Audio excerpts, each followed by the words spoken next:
The kitchen is cold in the way that only a kitchen can be before the fire is lit. You are awake before the house, before the light, before the first cart rolls past on the road outside with its slow complaint of wood and iron. The window is a square of grey. The walls hold the smell of last night's supper, of wood smoke that never quite leaves the plaster, of soap and ash, and the faint sweetness of the apples set to keep on the high shelf.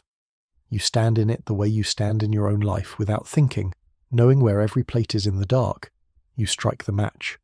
The small flame finds the kindling, and the kindling remembers what it is for, and slowly the stove begins to breathe.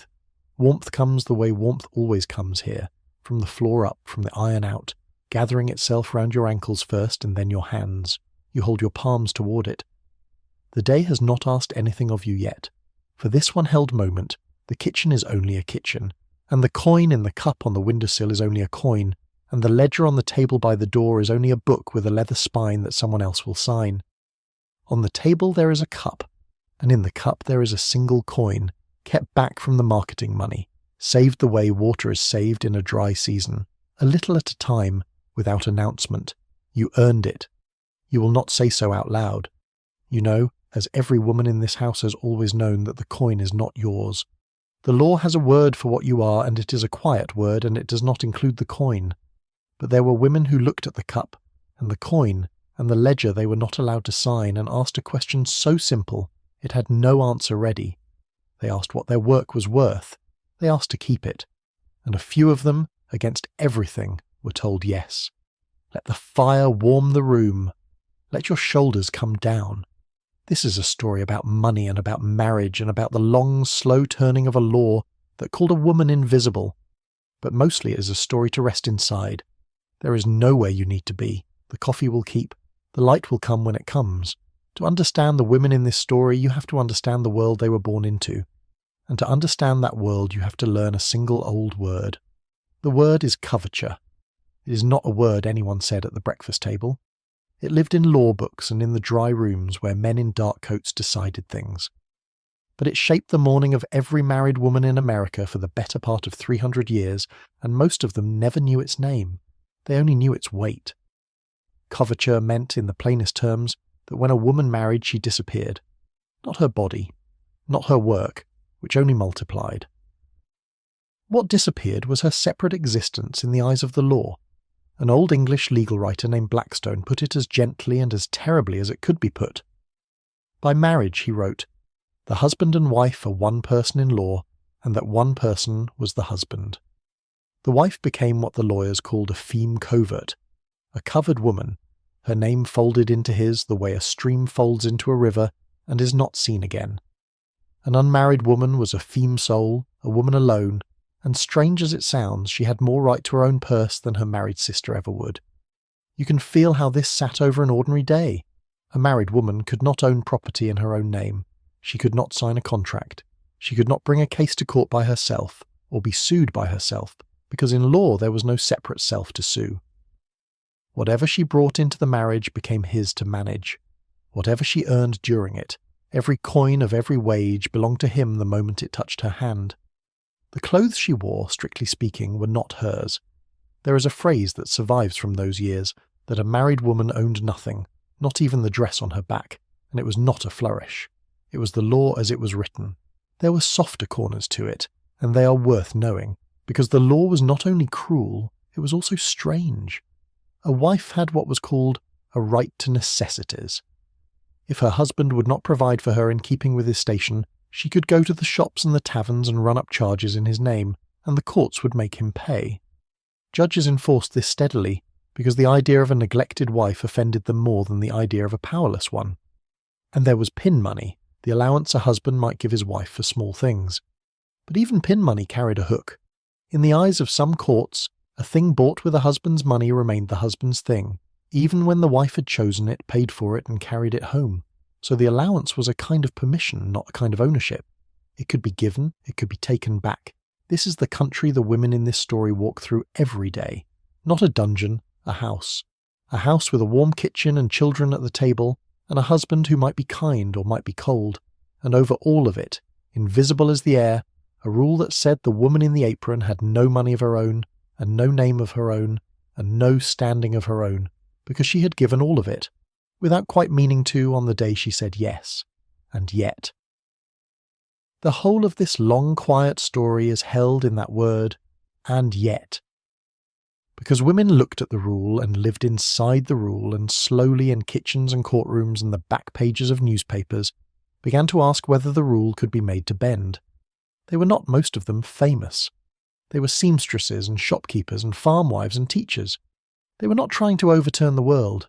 They were trying to keep what their own hands had made, and the law, which had stood for centuries with its arms crossed, began, slowly, state by state, year by year, to uncross them. That is the journey we will take tonight, without hurry. We will sit inside the covered woman's day. We will watch the first small cracks appear in a wall that everyone believed could not crack. We will meet a woman who fought for the right to keep 365 acres of land and was told her labour was worth nothing, and a woman who fed 12 children on her needle and was finally told her earnings were her own, and a woman who wrote the very law that freed other wives and was forbidden from practising it herself. We will watch women let their cradles and their cows be carried out the door rather than pay a tax they had no voice in setting. None of it will be loud. All of it is true. If you enjoy listening to sleep stories like this, subscribe. I post stories like this weekly. The light comes the way it always comes, without ceremony. First the window goes from black to grey, and then the grey takes on the faintest warmth, and the shapes of the room return one by one. The chair, the dresser, the row of cups on their hooks. You have been working in the half-dark for an hour already, and you did not need the light to do it. Your hands know the kitchen the way a sleeper knows the turn of the road home. This is the first thing to understand about the covered woman. She was tired before the sun was up, and she was capable in ways the law refused to count, and the two facts lived side by side in her without quarrel, because there was no time to quarrel with them. Marriage, in the years we are speaking of, was not a partnership in the eyes of the law. It was a merging, and a merging that went only one way. The old phrase for it borrowed its language from Scripture, the idea that man and wife should become one flesh. The lawyers took the tender image and made a rule of it. If two people were one, then in any matter of money or property or standing, there had to be a single will, a single name on the paper, a single hand to sign, and it was never in question whose hand that would be. The husband and wife were one person, and that person wore trousers and went out the door in the morning and came back at night to a house that was, in every legal sense, his. You can hold this lightly, the way you would hold a cold stone you found in your pocket. The covered woman was not, day to day, dragged in chains. She moved freely through her own house. She decided what went into the soup, and how the children were dressed and which neighbour was owed a visit. Her power inside the four walls was real, and large and constant. But it was the power of a steward, not an owner. She ran the estate of her own life on behalf of someone else. If you have ever cared for a house that belonged to another family, kept it beautifully, known its every cupboard, and yet understood that you could not sell so much as a teaspoon of it, you have felt a small cool shadow of what she felt every single day. Consider the matter of property, because that is where the law was clearest and coldest. Everything a woman owned before her wedding, the linens her mother had saved for her, the small inheritance from an aunt, a few coins put by from years of girlhood work, passed at the moment of marriage into her husband's control. The land became his to manage or to sell. The movable things, what the lawyers called personalty, the furniture and the livestock and the money, became simply his, to keep or to give away, without asking her, without telling her. He could gamble it, he could lose it on a bad season or a worse partner, and the law that had taken such care to hand him everything had almost nothing to say when he did. There were guards against the worst of it, and they tell you something about how the men who made the law thought about the women it covered. A wife could not be left to starve. The doctrine of necessities meant that if a husband would not feed and clothe her properly, she could walk into the shops and order what she needed on his account, and he would have to pay. It sounds like a kindness, and in a hungry winter it was. But notice the shape of it. She had no money, so she was given the power to create a debt in his name. Her security came not from owning anything, but from the law's unwillingness to let a man be seen to neglect his wife in public. She was protected the way a fine carriage is protected, carefully because it reflected on its owner. The strangest of these half-mercies was pin money. A husband of means might settle on his wife a regular allowance for her own small purchases, a length of ribbon, a book, a gift for a child. It was meant to give her a little room to move. And yet the courts, when they were asked, often held that whatever she bought with that money was not truly hers, because the money had been his to begin with. A wife might choose a chair, pay for it from her allowance, set it by the window where the afternoon light fell, sit in it for 20 years, and still, in law, the chair belonged to her husband. The allowance was a leash with a long enough length that most of the time you forgot it was there. You only felt it when you tried to walk past where it ended. And there was the body and the children, and these are the parts that must be touched gently, because they are heavy, and because this is a story for resting and not for waking with a start. Under coverture, a wife had no separate claim even to herself. Her husband had a right to her that the law would not question, and the children she bore and raised and fed and worried over were, in the eyes of that same law, his children, under his authority, his to decide for.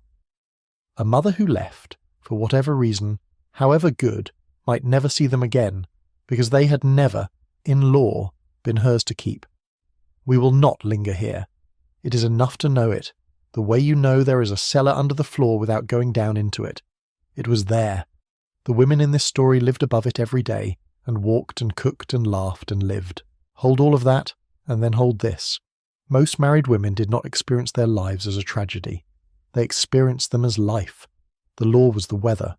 You did not rage at the weather every morning. You dressed for it. You built your days inside it. A woman might love her husband entirely and still be covered by him in law, and feel no contradiction in it on an ordinary Tuesday, because the love was the part she could touch, and the law was the part she could not. It is only when something went wrong, a death, a debt, a cruelty, a wish to keep one earned coin, that the cold shape of the thing rose up out of the floor and showed itself. Think of how a marriage began then for a woman of that time. She was handed from one household to another. In the church she took a new name, his name, and the taking of the name was not only sentiment, it was the visible sign of the invisible thing. She had been her father's daughter, covered by him, and now she was her husband's wife, covered by him, and at no point in the long sentence of her life was there a clause that belonged to her alone. The unmarried woman, the spinster, the world pitied. The widow the world watched with suspicion. Those women could sign their own names to a deed. The bride, the celebrated one, the one everyone smiled at, could not. There is an irony in that, soft and old, and the women of the time felt it long before they had the words to say it. The work, meanwhile, never stopped, and the work was the thing the law saw least of all. A farmwife rose before her husband and slept after him. She kept the garden and the hens and the dairy. She put up the food that carried the family through the winter, the rows of jars, the salted meat, the dried apples on their strings. She spun and sewed and mended and washed. She nursed the sick and sat with the dying and brought the new ones into the world. By any honest reckoning, she produced as much of the family's survival as the man who held the deed. And in the ledger of the law, all of it counted as his, because she was his, and what is made by a thing belongs to the owner of the thing. That was the arithmetic. It was very simple, it was very wrong, and it stood, almost unquestioned, for a very long time. You learn, living inside such a thing, to keep small private corners, the coin in the cup, the few words not said, the thought turned over in the dark while the house slept, that the work of your hands ought to belong to your hands. These corners were not rebellion. They were closer to prayer, a quiet insisting that you were real even when the law preferred you were not.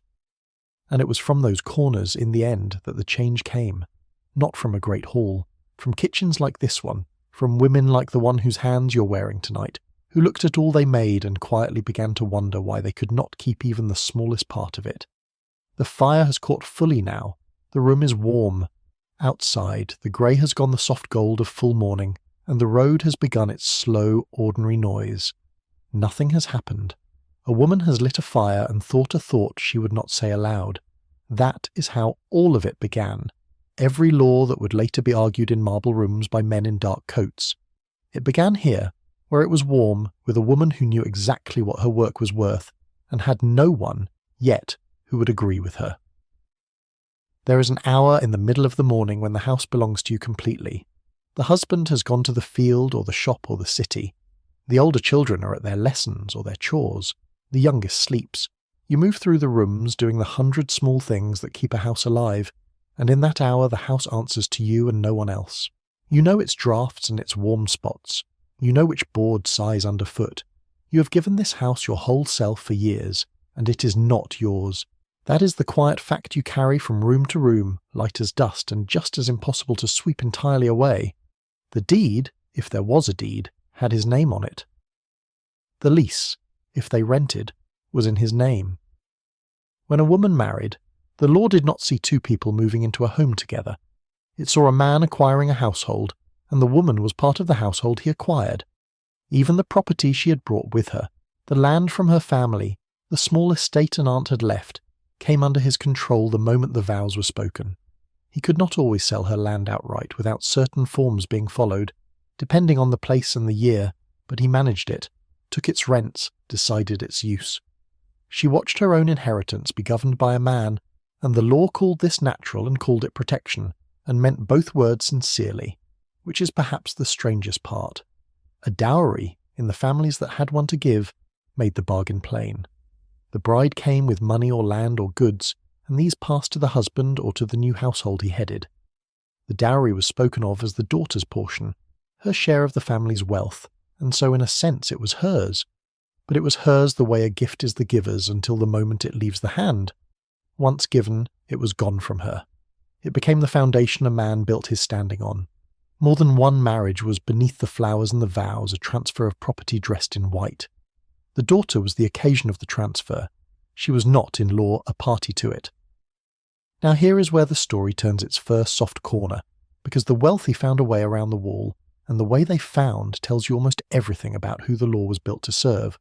The courts of equity, which were older and stranger than the ordinary courts, allowed a thing called a marriage settlement. Before a wedding, a bride's family could place part of her property into a trust, to be held for her sole and separate use, beyond the reach of the husband she was about to marry. The trust was managed for her benefit. The income was hers in a way that nothing else could be. In effect, the rich had invented a private contract that lifted a single woman, here and there, out of coverture and set her gently down on the far side of it. But a marriage settlement cost money to arrange and lawyers to draw, and a family with property to protect in the first place. It was the tool of the great houses, the merchant families, the landed names. By the reckoning of the time, perhaps one marriage in 10 could call on such an arrangement. The other 9 could not. The seamstress, the farmwife, the clerk's bride, the woman whose whole fortune was a chest of linens and a strong pair of hands, had no trust to shelter her and no lawyer to build one. She walked into marriage uncovered by anything but the common law, which is to say covered entirely, with nothing held back. A writer of the age put the matter as a question, and the question still has an edge to it after all these years. In a country that boasts of equal laws, he asked, is there to be one law for rich women and another for poor women? The answer, plainly, was yes. The wealthy daughter, through the patient cleverness of equity, could keep her separate estate, could draw her own income, could in the small, careful corner of a trust be almost a person again. The poor wife could keep nothing. And so the first relief from coverture, long before any legislature acted, was a relief sold by the foot to those who could afford the lawyers, while the women who needed it most stood outside the shop with their faces to the glass. You can picture the two women, the one with the settlement and the one without, living a street apart in the same town. They rose at the same hour, they raised their children with the same worry. They both knew the smell of bread and the ache of a long wash day, but one of them, if her husband failed or fell or proved unkind, had a small walled garden of her own that nothing could take, and the other had only what the law allowed her, which on the day of trouble would turn out to be the necessities, the bare floor of survival and not one board above it. The same sky over both houses, a different law inside each. The trust, the settlement, the separate estate. These were not won by argument or by movement.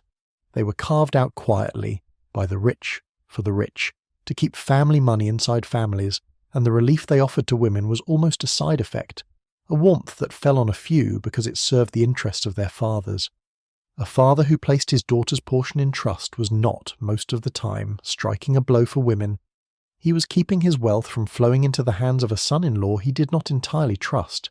The daughter benefited, but she benefited the way the ground benefits when rain is meant for a different field. This is worth sitting with, because it shapes everything that follows. The first cracks in coverture did not appear because the law grew tender. They appeared because money is restless and wants to protect itself, and because protecting a daughter's portion happened to look, from a certain angle, like protecting a daughter.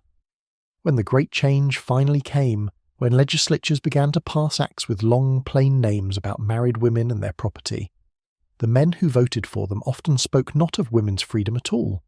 They spoke of shielding families from reckless husbands and grasping creditors. The woman's liberty rode in, when it rode in at all, hidden inside an argument about keeping the family's land out of the wrong man's hands. But the woman did not care, on the morning it finally reached her, what argument had carried it. She cared that the law had changed. She cared that the small inheritance from her aunt might now be hers to keep, that the wage she earned at the mill might now be her own, that the chair by the window might at last belong to the woman who sat in it. The reasons the men gave in their dark coats were one thing. What the change meant in the warm hour of the morning, when the house was hers and now, perhaps truly hers, was another thing entirely and a far larger one. For now, though, in the year we're sitting in, the wall still stands, mostly whole. The settlement protects the few. The common law covers the many. And the woman moving through her rooms in the warm middle hour of the morning owns nothing she can see and knows it, and keeps moving because the work does not wait for the law, and the children must be fed whether the deed bears her name or not. She straightens the chair by the window. She does not own it.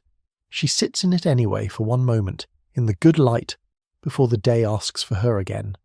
There is a fear that lived in the back of every married woman's mind in those years, quiet most of the time but never entirely gone, and it had nothing to do with whether she was loved or whether the harvest came in.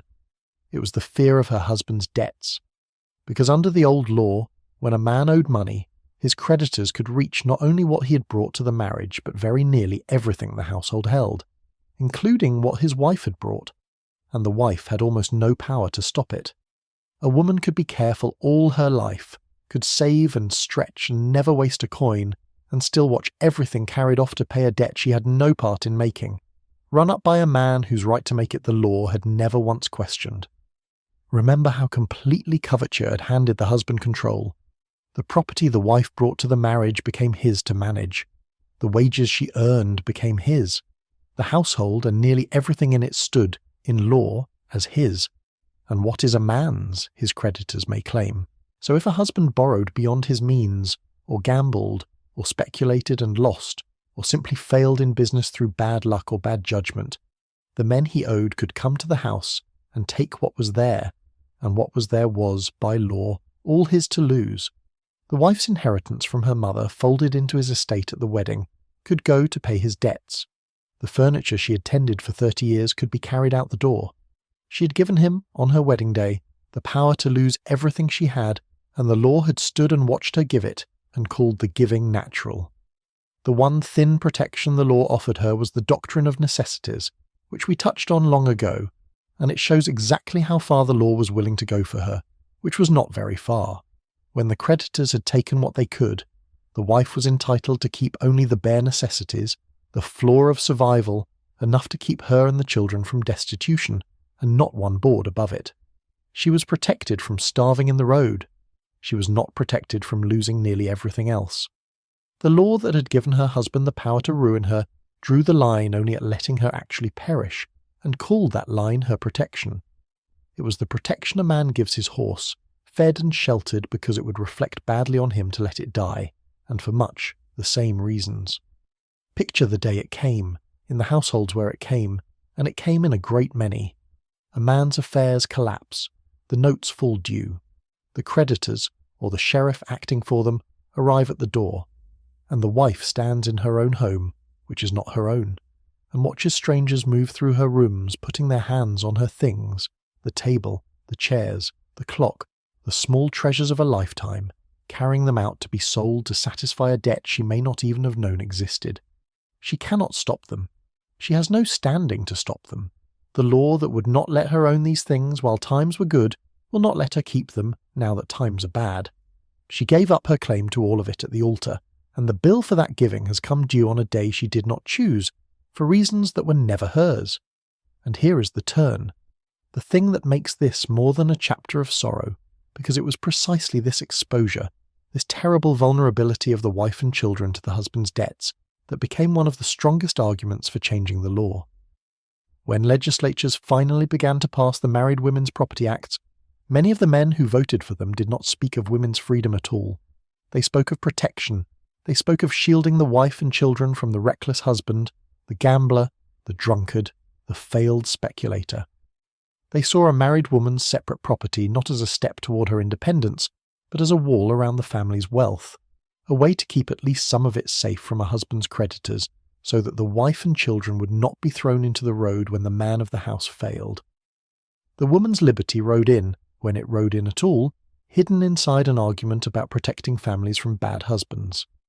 It is worth understanding this clearly, because it explains why the first reforms had the particular shape they did. A property act that let a wife keep her own inheritance safe from her husband's creditors served two purposes at once, and the lawmakers cared most about the second. It gave the woman a measure of security, yes, but more to the point, in the eyes of the men who passed it, it kept family property from flowing out to strangers when a husband went under. A father who saw his daughter married to a man of uncertain prospects wanted her portion protected, not because he dreamed of her independence, but because he did not want his money lost to his son-in-law's creditors. The Married Women's Property Acts were, in part, a tool built by fathers and lawmakers to keep family wealth inside families, and the protection they gave to wives was real, but was, in the minds of many who passed them, almost a side effect. The women themselves, of course, did not care by what argument their security arrived. A wife who could finally keep her own inheritance safe from her husband's debts had won something solid, whatever the lawmakers had been thinking when they granted it. The fear that had lived in the back of her mind, the fear of the creditors at the door, could ease at least as to what was now legally her own. She could hold a small walled garden of property that her husband's failures could not reach. If he gambled, if he failed, if the notes fell due, her separate estate stood apart, hers, safe. It was not everything. But to a woman who had lain awake fearing the day the sheriff might come, it was a great deal, and she took it gladly, and asked no questions about the motives of the men who had finally, for their own reasons, let her have it. So the husband's debts, which had been one of the heaviest fears of the covered woman's life, became in a strange way one of the levers that pried the wall open. The very vulnerability that coverture created, the exposure of the wife and children to a husband's ruin, grew so plainly cruel and so plainly costly that even men who cared nothing for women's rights could see the sense in softening it. The reform came dressed as protection rather than freedom, and the dressing mattered, because it made the reform possible in a world not yet ready to speak of a woman's freedom out loud. The women took the protection and, in time, grew it into something larger, into the freedom that had been there all along inside it, waiting. But it began as a wall against the creditors, built by men worried about their money, and a woman's liberty was smuggled in behind it like a seed carried into new ground, inside a fruit meant for something else entirely. The house is quiet now, the creditors long gone or never come, the fear for tonight at rest. The woman sits in her own rooms among her own things, and whether the law yet calls them hers or not, tonight they are around her, familiar and warm in the low light, and no one is coming to carry them away. The clock ticks on the shelf, the chairs stand in their places, the small treasures of a lifetime keep their quiet stations in the dim and peaceful room. Let the old fear sleep, let the creditors stay away, let the woman rest among her things in the warm dark, safe for this one night at least, whatever the law may say, from the long shadow of a debt that was never hers. The house is still. The fear is quiet. The night holds everything gently in its place and asks nothing, and takes nothing, and lets her sleep. Money as a sound. The small chime of coins counted onto a table. The soft give of paper folded and unfolded. The covered woman knew that sound well because she handled money all day. The marketing money, the egg money, the coins from the boarders, the pay for the washing she took in. Money moved through her hands constantly, like water through a mill race, and almost none of it was permitted to stay there. The wage she earned with her own body, in her own hours, by the strength of her own back, belonged in law to her husband the instant it touched her palm. This is the heart of our story, the wage, and it is worth slowing down to feel its full weight, because it was the most personal theft the law arranged, and the one that finally became impossible to keep arranging. A married woman in those years worked, and worked hard, and often worked for pay outside the home as well as inside it. She took in laundry and bent over the washboard until her knuckles cracked. She sewed by candlelight for the dressmaker down the street, paid by the piece, pennies for an hour's careful work. She kept boarders and cooked their meals and changed their linens. In the mill towns she stood at the loom through a 12-hour day, and the cotton dust filled her chest, and at the end of the week a man handed her a pay envelope. And the pay in that envelope, in the strict letter of the common law, was not hers. It was her husband's, because her labour was his, because she was his, and the fruit of a thing belongs to its owner. Picture the pay envelope itself, because it is a small object that holds the whole injustice. Thin brown paper, her week's wages folded inside, warm from the hand of the foreman who counted it out. She carries it home through the evening streets, and depending on the man she married, one of two things happens. If he is decent and easy, he lets her keep it, or most of it, and the law's claim sleeps quietly and is never tested. But if he is hard, or in debt, or fond of drink, he holds out his hand, and she puts the envelope in it because the law stands behind his open hand and not behind her closed one. She earned every coin. She cannot keep one without his leave. There were husbands who appeared at the mill gate on payday to collect their wives' wages directly, so the envelope never reached the woman's home at all. The law saw nothing wrong in this. The law had arranged it. There is a document from the summer of 1848, written at a gathering of women and a few men in a small chapel in New York, that named this exact wound among many others. It set down a list of the injuries the law had done to women, and among them it placed this plainly, that the law had taken from a married woman all right to property, even to the wages she earns. The same document said something colder still, that in the eye of the law a married woman was civilly dead. Not poor, not weak. Dead as a legal person, with her living self walking around inside the empty space where her rights had been. The women who wrote that did not invent the grievance. They only said out loud what every wife already knew in the muscles of her arms.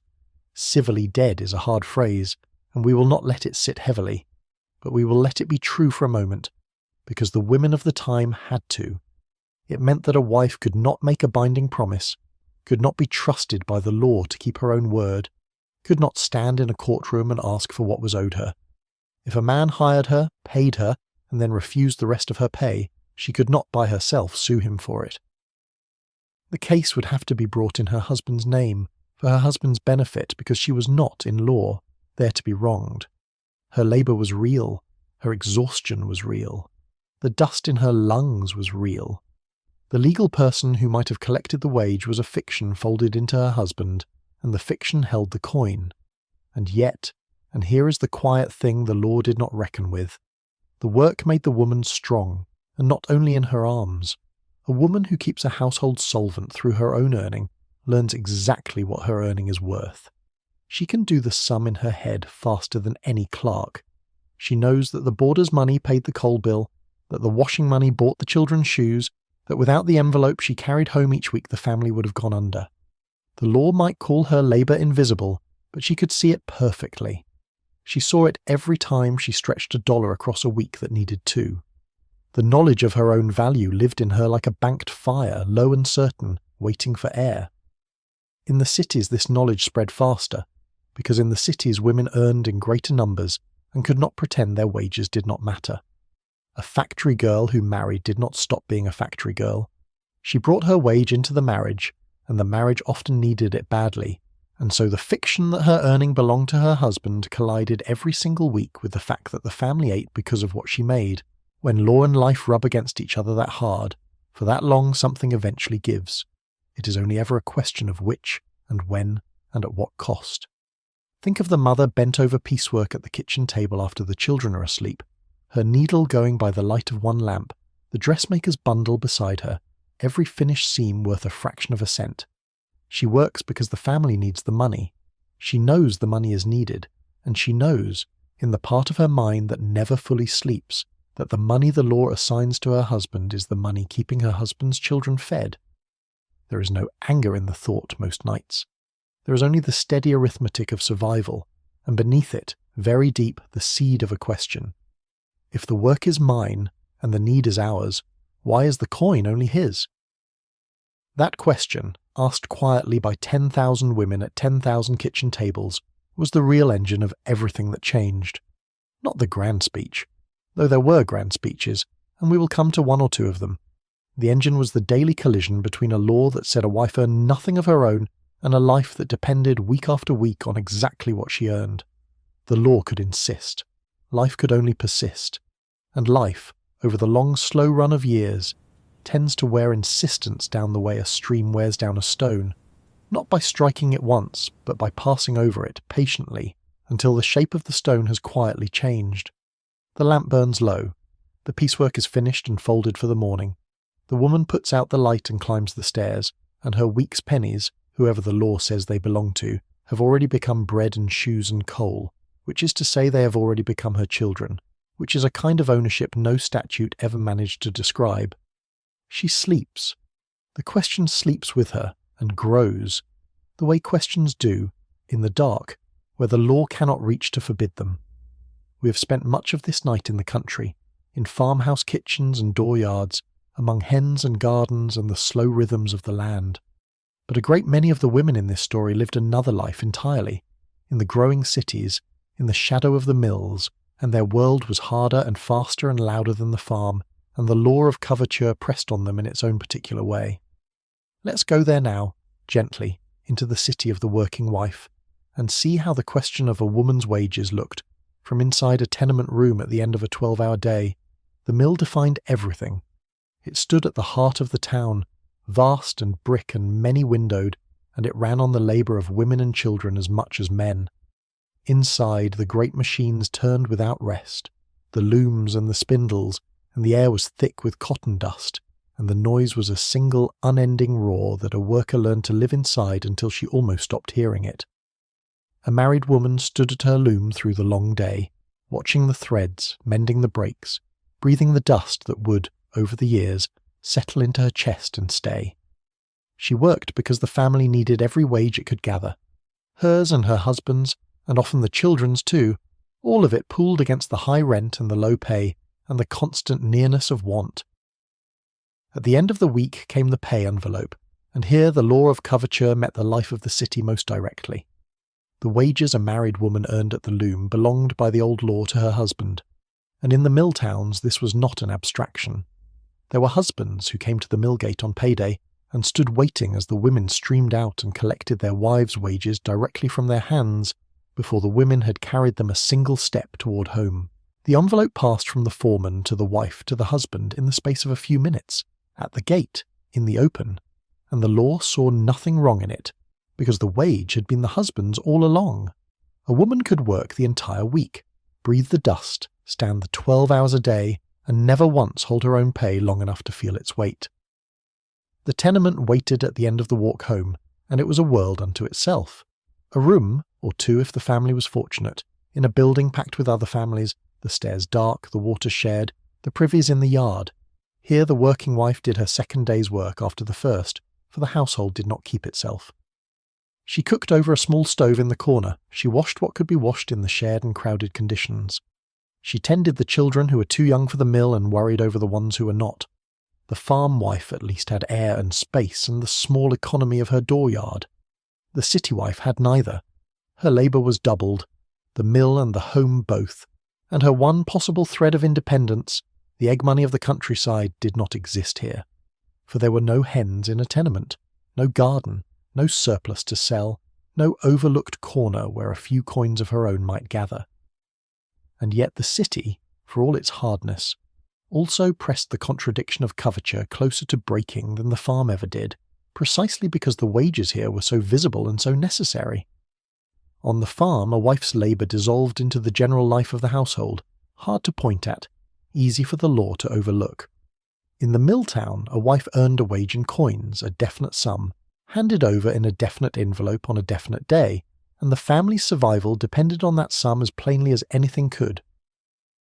When a law says a woman's wage belongs to her husband, and a woman is handed a wage in a brown envelope every Friday that everyone can see, the contradiction stands out in the open where it cannot be ignored. The city made the injustice legible.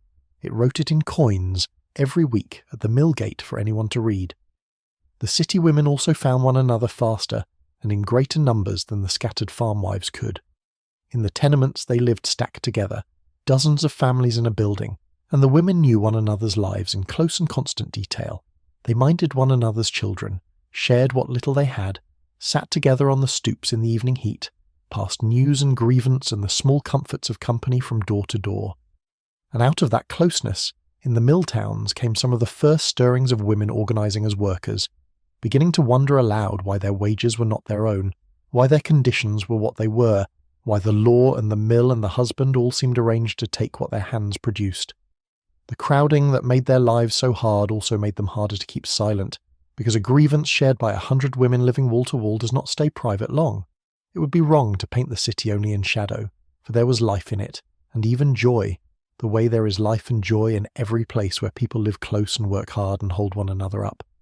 There was the relief of the day's end, the walk home in the cooling evening, the children running to meet their mother at the door. There was the shared meal, however thin. There was the singing that came sometimes from an open window, and the gossip on the stoop, and the weddings and the christenings and the small celebrations that punctuated even the hardest year. The working wife of the city was not only a victim of the mill and the law. She was a full and living person, with friends and humour and hopes, who happened to carry, along with everything else, the particular weight of a law that took her wages at the gate. She bore it as the farmwife bore hers, with endurance and with company, and with a clear private knowledge of her own worth that no foreman, and no husband and no statute could quite take from her. And the city, in time, became one of the engines of the change, because it was in the cities that women earned in the greatest numbers and saw the contradiction most plainly, and gathered in the largest crowds.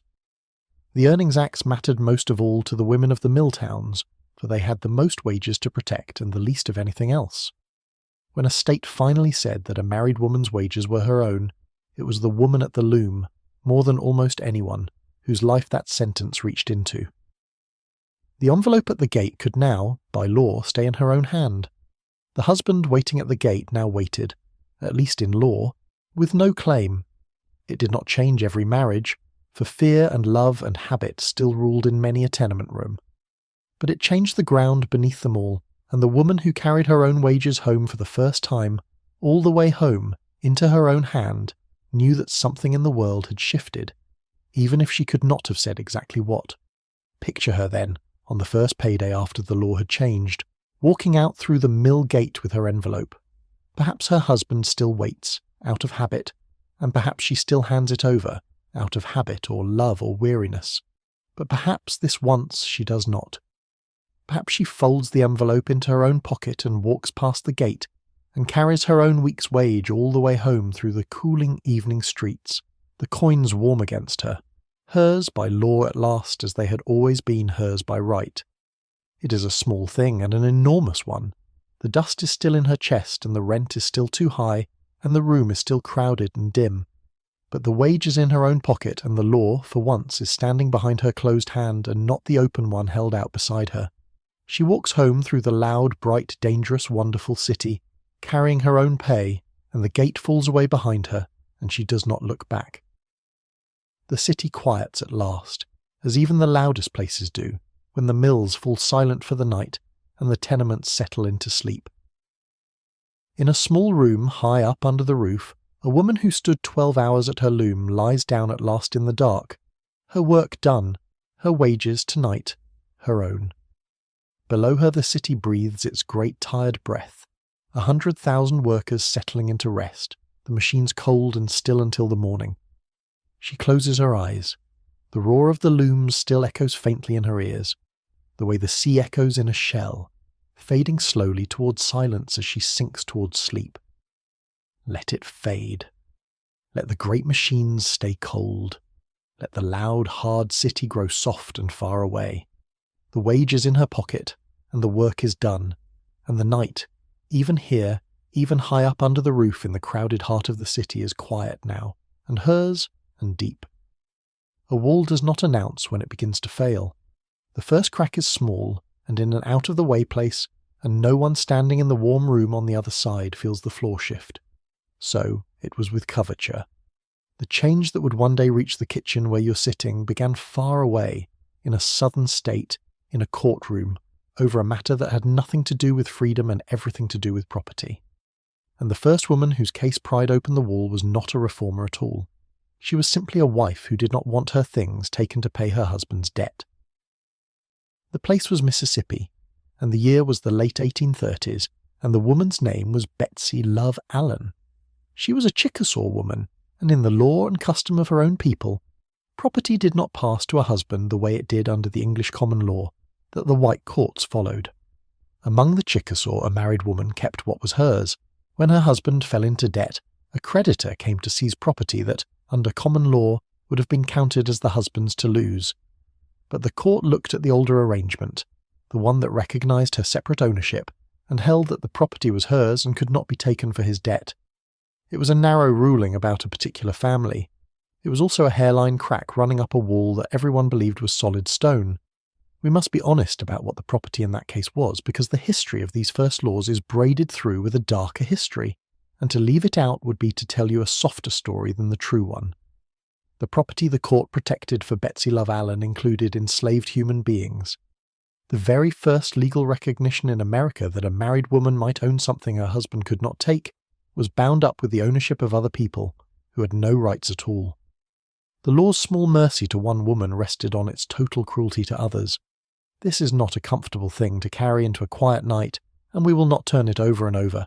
But it belongs in the story because the history of women keeping their own property and the history of human bondage ran, in that country, in that century, along the same rails for a long and terrible while, and the women who later inherited the right to their own wages inherited it from a beginning that was not innocent. Out of that case and the unease it stirred among lawmakers about debts and families, and who could lose what, Mississippi passed, in 1839, the first law in the nation to give a married woman any right to own property in her own name. It was a small law and a cautious one. It let a married woman hold property, but not truly control it, and it was shaped at least as much by the wish to protect family wealth from a husband's creditors as by any tenderness toward wives. But it existed. It was written down. For the first time, a legislature had said that a married woman and her property were not simply, entirely, automatically her husband's. The wall had its first named crack, and the crack had a date. It is one of the quiet ironies of the long story that the first state to soften coverture was a southern one, and that the softening came not from the great reform meetings of the North but from a dispute over a creditor's reach. The women who would later stand on platforms and demand their rights were, in 1839, mostly young or unborn or unknown to one another. The change that would feed their cause began without them, for reasons that had little to do with their cause, in a courtroom that was not thinking about them at all. History often moves like this. The thing that matters is set in motion by people who did not intend it, and only later do others arrive to see what it was, and to take it up, and to push. What Mississippi had done, others slowly noticed. A law in one state is a kind of permission to the others, a proof that the sky does not fall when the rule is bent. In the years that followed, a handful of states began, each in its own way and its own time, to pass laws with longer, plain names about the property of married women. Some let a wife keep land she had owned before the wedding. Some let her hold what she inherited during the marriage. They were narrow and full of exceptions, and a woman reading them today would find more locked doors than open ones. But the direction had been set. The question had been asked in the only language a legislature understands, the language of a bill becoming an act, and once asked in that language, it could not be entirely unasked. You can feel, even at this distance, how strange and slow it all was.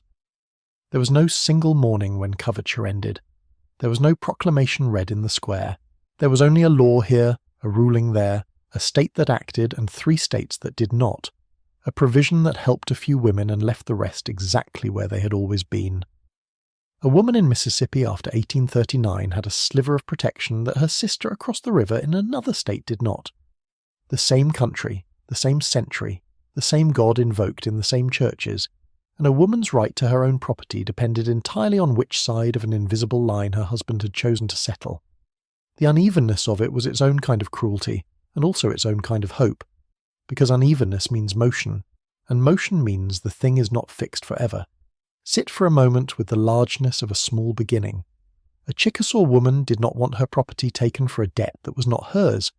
A court agreed.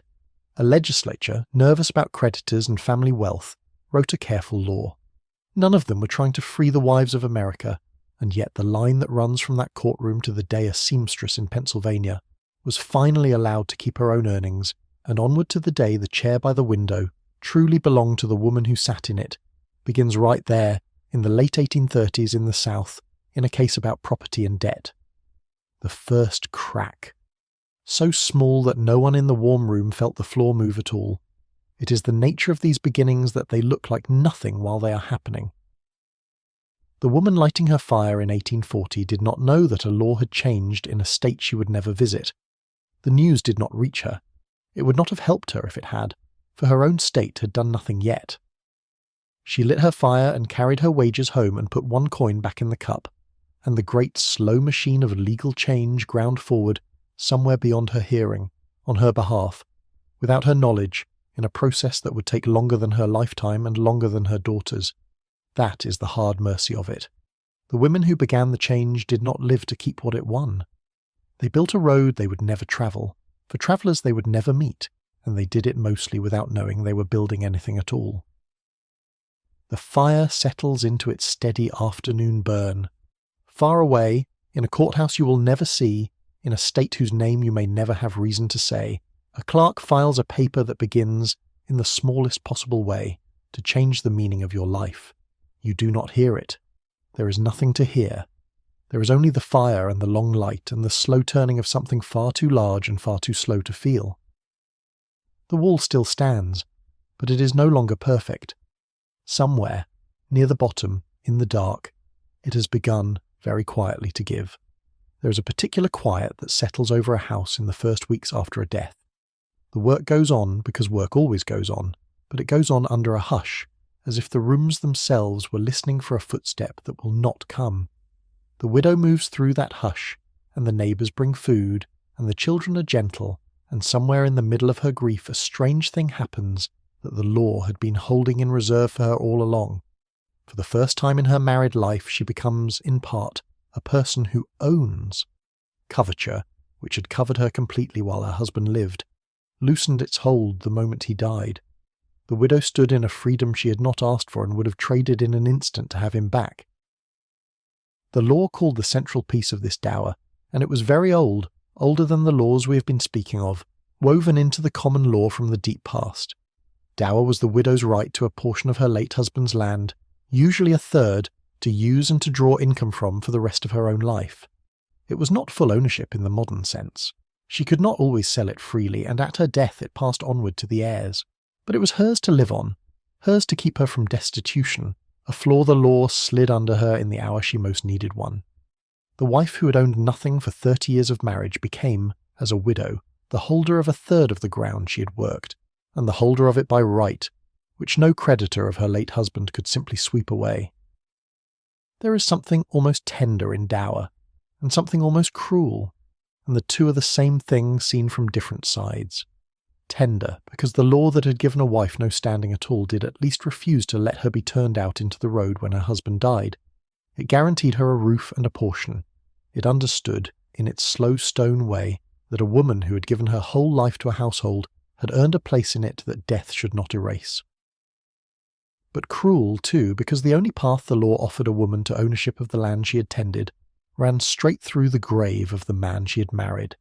She could not own her third while he lived. She could own it only when he was gone.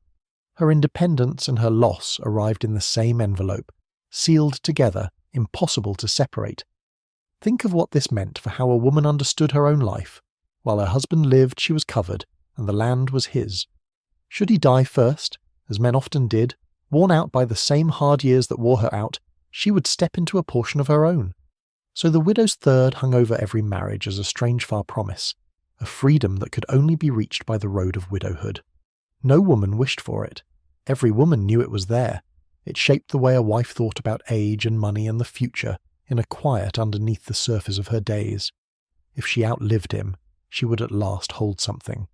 If she did not, She would die having owned nothing in all her years but the work of her own 2 hands, which the law had never counted at all. The widow's situation was full of these half-measures, and they tell you how the law thought about women, which was not as people exactly, and not as property exactly, but as something in between, to be sheltered without being set free. A widow could make a will, where a wife could not. A widow could sign a contract where a wife could not. A widow could sue in her own name and be sued in her own name, could run a shop, could hold a land, could in 100 small ways act as a person acts. All the things her younger married self had been forbidden. The same woman, the same mind, the same competence, judged by the law to be incapable on Tuesday because she had a husband and capable on Wednesday because she did not. The change was in her circumstances, never in her. It had always been only her circumstances. The law had simply preferred to pretend otherwise. There were widows who, freed late and against their will into ownership, became formidable.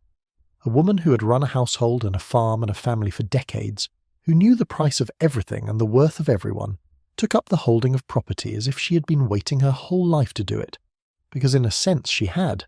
She managed the land, she kept the books, she bought and sold, she lent money to neighbours and collected it on time. The town that had seen her for 30 years as so-and-so's wife saw her now as a presence in her own right, a woman of business, a woman to reckon with. The competence had been there the entire time. Widowhood had only removed the law that hid it, and more than one such widow must have looked at the ledger she now signed with her own name and felt, beneath the grief, a small dark astonishment at how much of herself the marriage had kept folded away. But for every widow who flourished, there were others for whom the third was thin comfort. A third of very little is very little. If the husband had died in debt, the creditors came first, and the widow's portion was carved out of whatever was left, which might be almost nothing. If the land was poor, the income was poor. If she was old or sick or alone, the freedom to own a small failing portion was a cold gift indeed. The law had built her a floor, but it had not built her a fortune, and a floor is only a comfort to those who would otherwise have fallen all the way down. Many widows lived out their last years on the edge of want, holding their legal third like a coin too small to spend, owners at last of an estate that could not feed them. And there was the deeper thing, the thing underneath all of it, which is that a woman should not have to be widowed to be a person. That a wife of long marriage, capable and tested and proven, should hold nothing while her husband lived and a third when he died, was an arrangement that began, when women looked at it squarely, to seem less like nature and more like a choice that men had made and called nature. The widow's competence proved the wife's competence. If a woman could run an estate at 60 as a widow, she could have helped to own one at 30 as a wife. The only thing that had stood in the way was the law, and the law, it was slowly becoming possible to imagine, could be changed. This is how reform grows in a mind, not as a thunderclap, but as a slow noticing. A daughter watches her widowed mother sign her own name to a deed, and remembers that the same mother, married, could not. A neighbour sees the capable widow next door and thinks, without quite meaning to, that the law which forbade her younger self to own was perhaps not the fixed order of the world, but only an old habit dressed as an order. These thoughts did not march. They seeped. They moved from one mind to another across fences and tea tables, and the quiet hours of women's work, and over a long enough time, enough minds holding the same quiet thought becomes a pressure, and pressure, applied long enough, moves even stone. The widow sits by her window in the hush of the house, the deed in the drawer beside her with her own name on it at last. She would give it back, all of it, for one more ordinary evening with the man who is gone. She knows that. The law's late gift cannot weigh against her loss, and she does not pretend it can. But she also holds, very quietly, beneath the grief, the strange new fact of herself as an owner, and the stranger fact that she was always capable of being one, and the quietest fact of all, which she may never say to anyone, that it should not have taken a death to make the law admit it. The light moves across the floor. The house settles. She owns a third of the ground beneath it now, and she is too tired and too sad to feel anything about that tonight, except the smallest, oldest, most patient kind of knowing. If the first crack in the wall was in the south, the first real doorway was in New York, and it opened in the same restless middle of the century when so much in the country was being argued over and remade. New York was a state of merchants and farmers and a growing crowd of reformers, And it had reasons of its own, practical and unsentimental, to rethink the old law of married women. Men were away for long stretches, at sea or in the city or gone west. Land changed hands constantly. A wife who could not sign for anything was increasingly an inconvenience to the very commerce her husband was part of. And so New York, in the year 1848, passed a Married Women's Property Act, and it became the pattern that other states would trace. The act let a married woman keep property she owned before her marriage as her own, and keep property that came to her during the marriage by gift or inheritance, free from her husband's control and free from his creditors.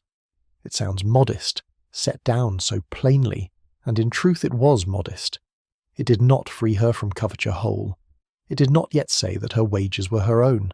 It carved out a protected space around what she already had or might be given, and left the rest of the old law standing. But the carving was real, and it was the work of years of patient pressure by women and their allies, and it gave the other states a finished thing to copy, which is its own kind of power. A law that exists somewhere is an argument that cannot be waved away because it is no longer a theory. It is a statute. It works. The sky over New York did not fall. That same summer, only weeks after the act, the women gathered in the small chapel at Seneca Falls and wrote their long list of grievances, and the timing was not an accident. The law and the meeting were two parts of the same season, the same gathering pressure finding two different rooms to speak in.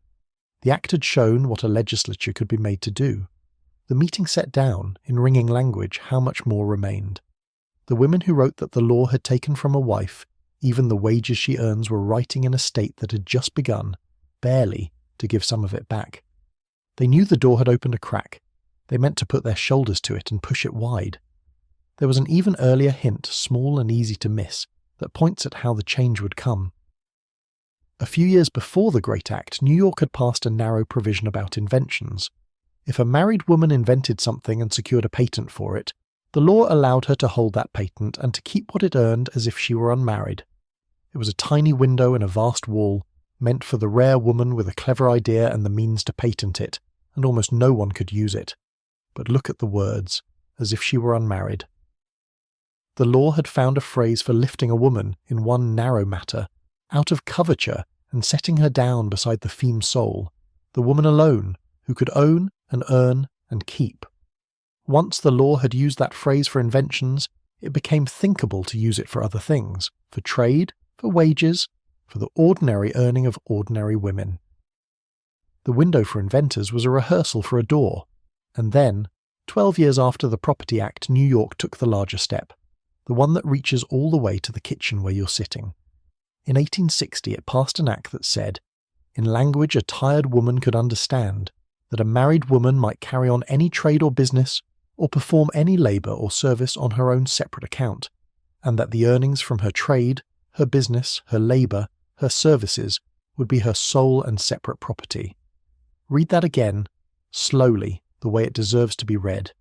The earnings of a married woman shall be her sole and separate property.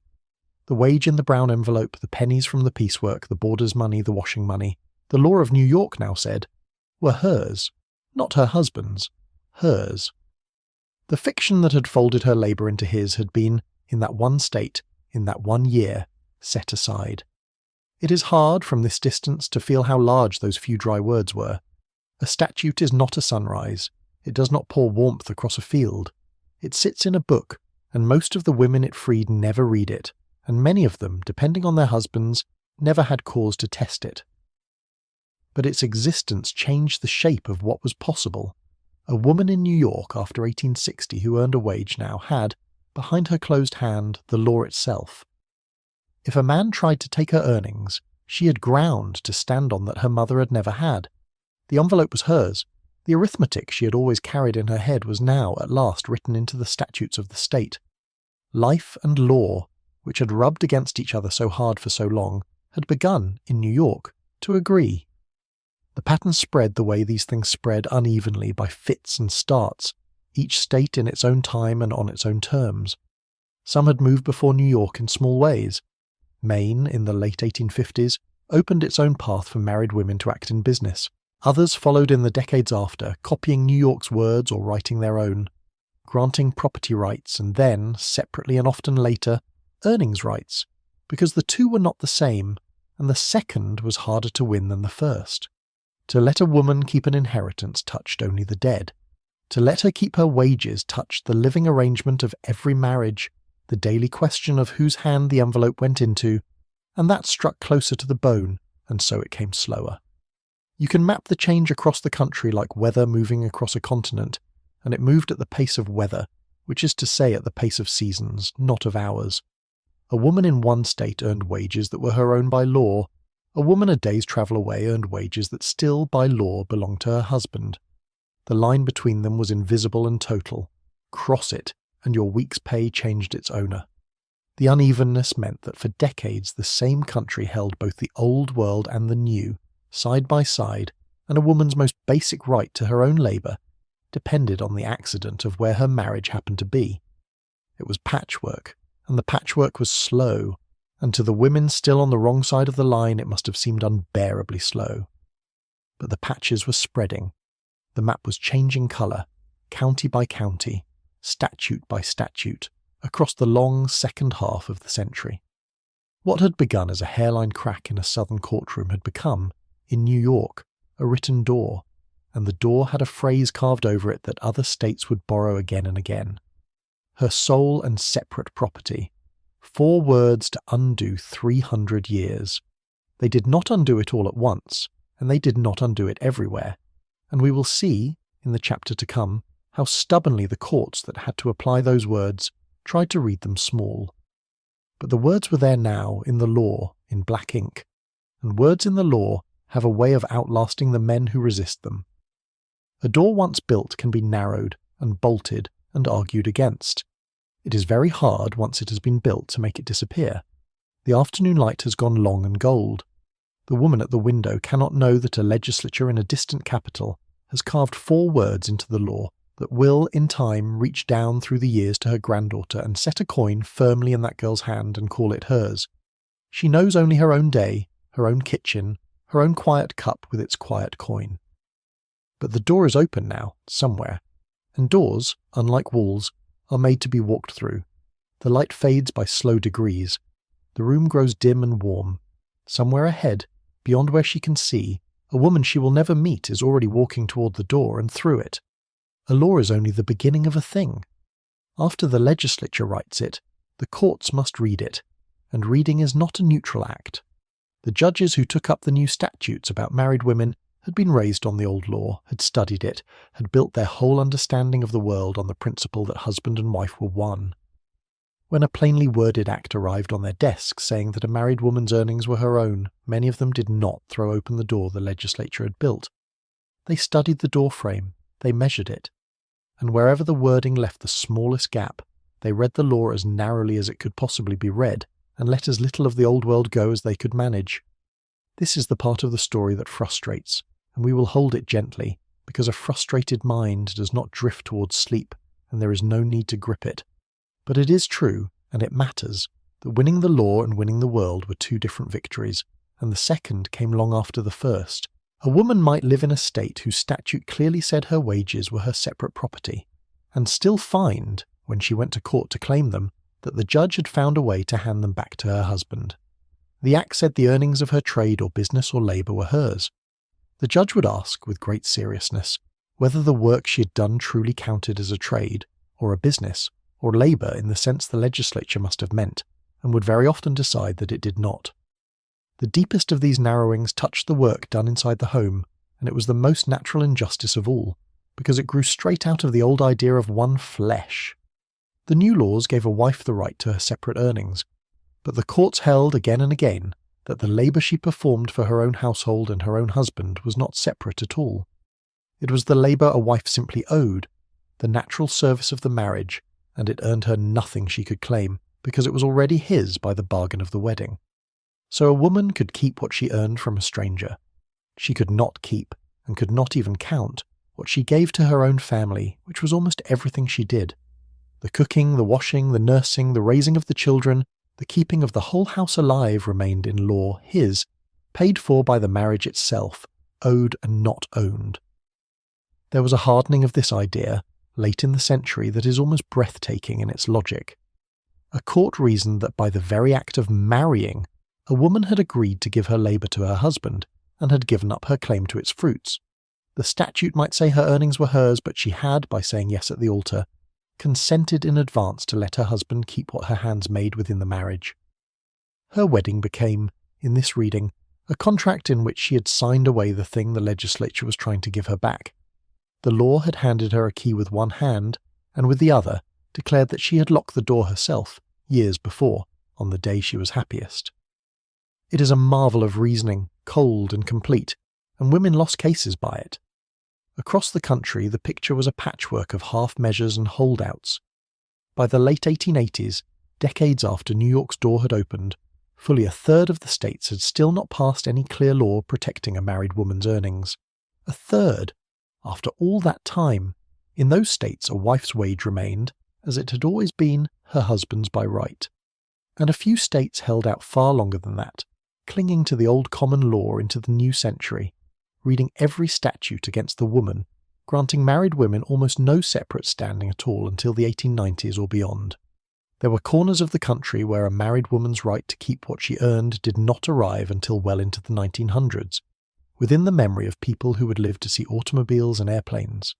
In one southern state, a married woman's right to her own separate earnings did not come until the 1940s, more than 100 years after Mississippi's first small crack.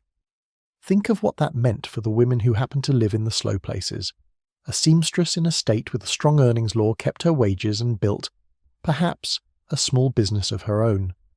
A seamstress with the same skill and the same needle and the same long hours, living across a state line, handed her wages to her husband because the law of her own state still said she must. Same work, same worth, different statute. The map of the country was a map of women's standing, and a woman's whole economic life could hang on which colour her county happened to be. The unevenness that had seemed, in the time of the first reforms, like hopeful motion, hardened, for the women trapped on the wrong side of it, into something that felt less like progress and more like luck, good or bad, handed out by geography. And even where the laws were strong and the judges were willing, the reach of the old habits ran deeper than any statute could follow. A husband did not need the law on his side to take his wife's wage if she was afraid of him, or loved him, or simply did not know that the law had changed. A right that exists in a book is not the same as a right a woman can use. To use it, she had to know it existed and have the courage to claim it and find a court that would honour it and survive whatever followed in the house when she did. Many women had the right and never the means to reach for it. The statute sat in the law library, true and useless, while the envelope passed, as it always had, from her hand to his, in a kitchen the legislature would never see. So the new laws did not so much end the old world as begin a long argument with it, an argument carried on case by case, in 1,000 courtrooms over decades, with the words of the statutes on one side and the weight of 3 centuries on the other. Every time a judge read an Earnings Act broadly, the door opened a little wider. Every time a judge read it narrowly, the door swung back towards shut. Women won some and lost more, and the winning and losing were recorded in the dry pages of the law reports, where you can still find them, the names of ordinary women attached to questions that decided whether their labour was theirs, set down in the cool prose of judges who mostly believed it was not. It would be easy to hear all of this as defeat, and it was in part a long series of defeats. But hold it from the other side, the side that matters for the long story. The very fact that these cases were being argued at all was new. A generation before, there had been no statute to read narrowly, because there had been no statute. The argument itself was the victory, because an argument can be won over time, where a settled silence cannot be won at all. Each narrow ruling that frustrated a woman in her own decade became, in the decade after, a thing to be argued against, overruled, written around by a fresh and clearer law. The courts dragged their feet, but feet that drag are still, however slowly, being pulled forward. They were not standing still. They only wished they could. The lamp is lit again against the early dark. The woman at the table cannot read the law reports and would find them dry if she could. She knows only that the world is changing somewhere far above her, in rooms of men in dark coats, slowly, unevenly, with much resistance and many backward steps, on a question that is, when you strip away all the long words, simply the question of whether her work belongs to her. She does not expect an answer in her lifetime, she's right not to. But the question is being asked now in the highest rooms in the land, which is more than her mother could have said, and that alone, on a quiet night, is something to rest a little easier upon. The flame steadies. The house grows still. The long argument goes on without her, on her behalf, into the dark. Some cases are remembered because they change the law. Others are remembered because they show, with terrible clarity, exactly what the law was in a single human life on a single hard day. The case of a woman the records call Mrs. Lewis is one of the second kind. She did not win. Her name did not become a landmark that schoolchildren learn. But what she said in that courtroom and what the court said back to her holds the whole of Coverture in one small exchange, and it is worth sitting with quietly tonight, the way you would sit with an old photograph of someone whose face you almost know. By the time her case reached the court, the marriage was ending. There had been a divorce, or the dispute that comes with one, and the question before the judges was about land. At the heart of it lay 365 acres, a real and substantial farm, and the title to that land stood in Mrs. Lewis's name. On paper, by the deed, it was hers. And by the time of her case, the new laws had already come. A married woman in her state could own property, could make contracts, could claim her own earnings. The door had been built. The words had been carved over it. She walked toward it holding her deed. But the court asked a question the new laws had not quite closed, and in the gap of that question the whole old world came flooding back. The land was in her name, yes. But where had the money come from to buy it? And the court found that the money had come from her husband. He had provided the purchase price. And so, the court reasoned, although her name was on the deed, she had no true interest in the land beyond being his wife. She had neither bought it nor paid for it, the court said. The title was a formality. The substance of the thing belonged to the man who had supplied the dollars, and the dollars, of course, had been his, as the dollars in a marriage so often were, because so much of what a wife produced the law had long since assigned to him. Mrs. Lewis did not accept this in silence, and it is her answer that survives, and that reaches across the years and takes you by the wrist. She told the court that the land had been paid for out of the work of both of them, hers as well as his. She said that whether or not she had ever received wages, her labour ought to be worth something. Think of the life behind those few words. She had tended the store, she had raised 11 children. 11. She'd worked, by any honest reckoning, as hard as any human being can work, year upon year upon year, and her work had gone into that farm as surely as any dollar her husband ever spent. She was not asking for charity. She was not asking for mercy. She was asking only that the labour of her hands and her body and her long exhausted days be counted as worth something when the time came to divide what that labour had built. The court considered her plea, and the court said no. It found, in the cool flat language of the law reports, that the wife had no interest whatever in the land except as the spouse of her husband. She had neither bought it nor paid for it. Her labour, her years, her 11 children, her tending of the store, her keeping of the household that made his earning possible, none of it was money and only money counted, and the money had been his. Her work was real, and the court did not deny that it was real. The court simply held that it was worth, in the arithmetic that decided who got the farm, exactly nothing. The land went to her husband. She had held the deed in her own name, and walked into court, and asked that her life's labour be counted, and walked out with nothing at all. Sit with that for a moment, but sit with it gently, from a safe distance, the way this story asks you to sit with all its hard places. Do not let it sharpen into anger, because anger keeps the mind awake, and there is nothing left to be done for Mrs. Lewis now but to remember her kindly. What she ran into was not the cruelty of a particular wicked judge. It was the cruelty of an idea, the old idea of one flesh, surviving inside the new laws like a draft that comes through a wall you thought you'd sealed. The legislature had said her earnings were hers, but her labour in the store and the home had never been counted as earnings, because it had been given to her own family, and the law still held that what a wife gave her family she gave for free, owed by the marriage, worth nothing she could claim. The new door had opened. The old draft still found its way through. Her words have outlived the men who ruled against her, which is its own small justice. Her labour ought to be worth something. It is such a modest sentence. It does not demand the world. It asks only to be counted. and it names, more clearly than any treatise, the exact thing that Coverture refused. Not that women did not work. Everyone knew women worked. The whole society ran on the unbroken labour of wives. What Coverture refused was that the work was worth something to the woman who did it, that it could be set on the scale and weighed and given back to her in any form she could hold. The work disappeared into the household and came out in law as the husband's. Mrs. Lewis stood in a courtroom and said in effect that she could see her own work even if the law could not, and the law answered that what it could not see did not exist. There were 10,000 Mrs. Lewises, of course. Hers is only the one whose words a clerk wrote down.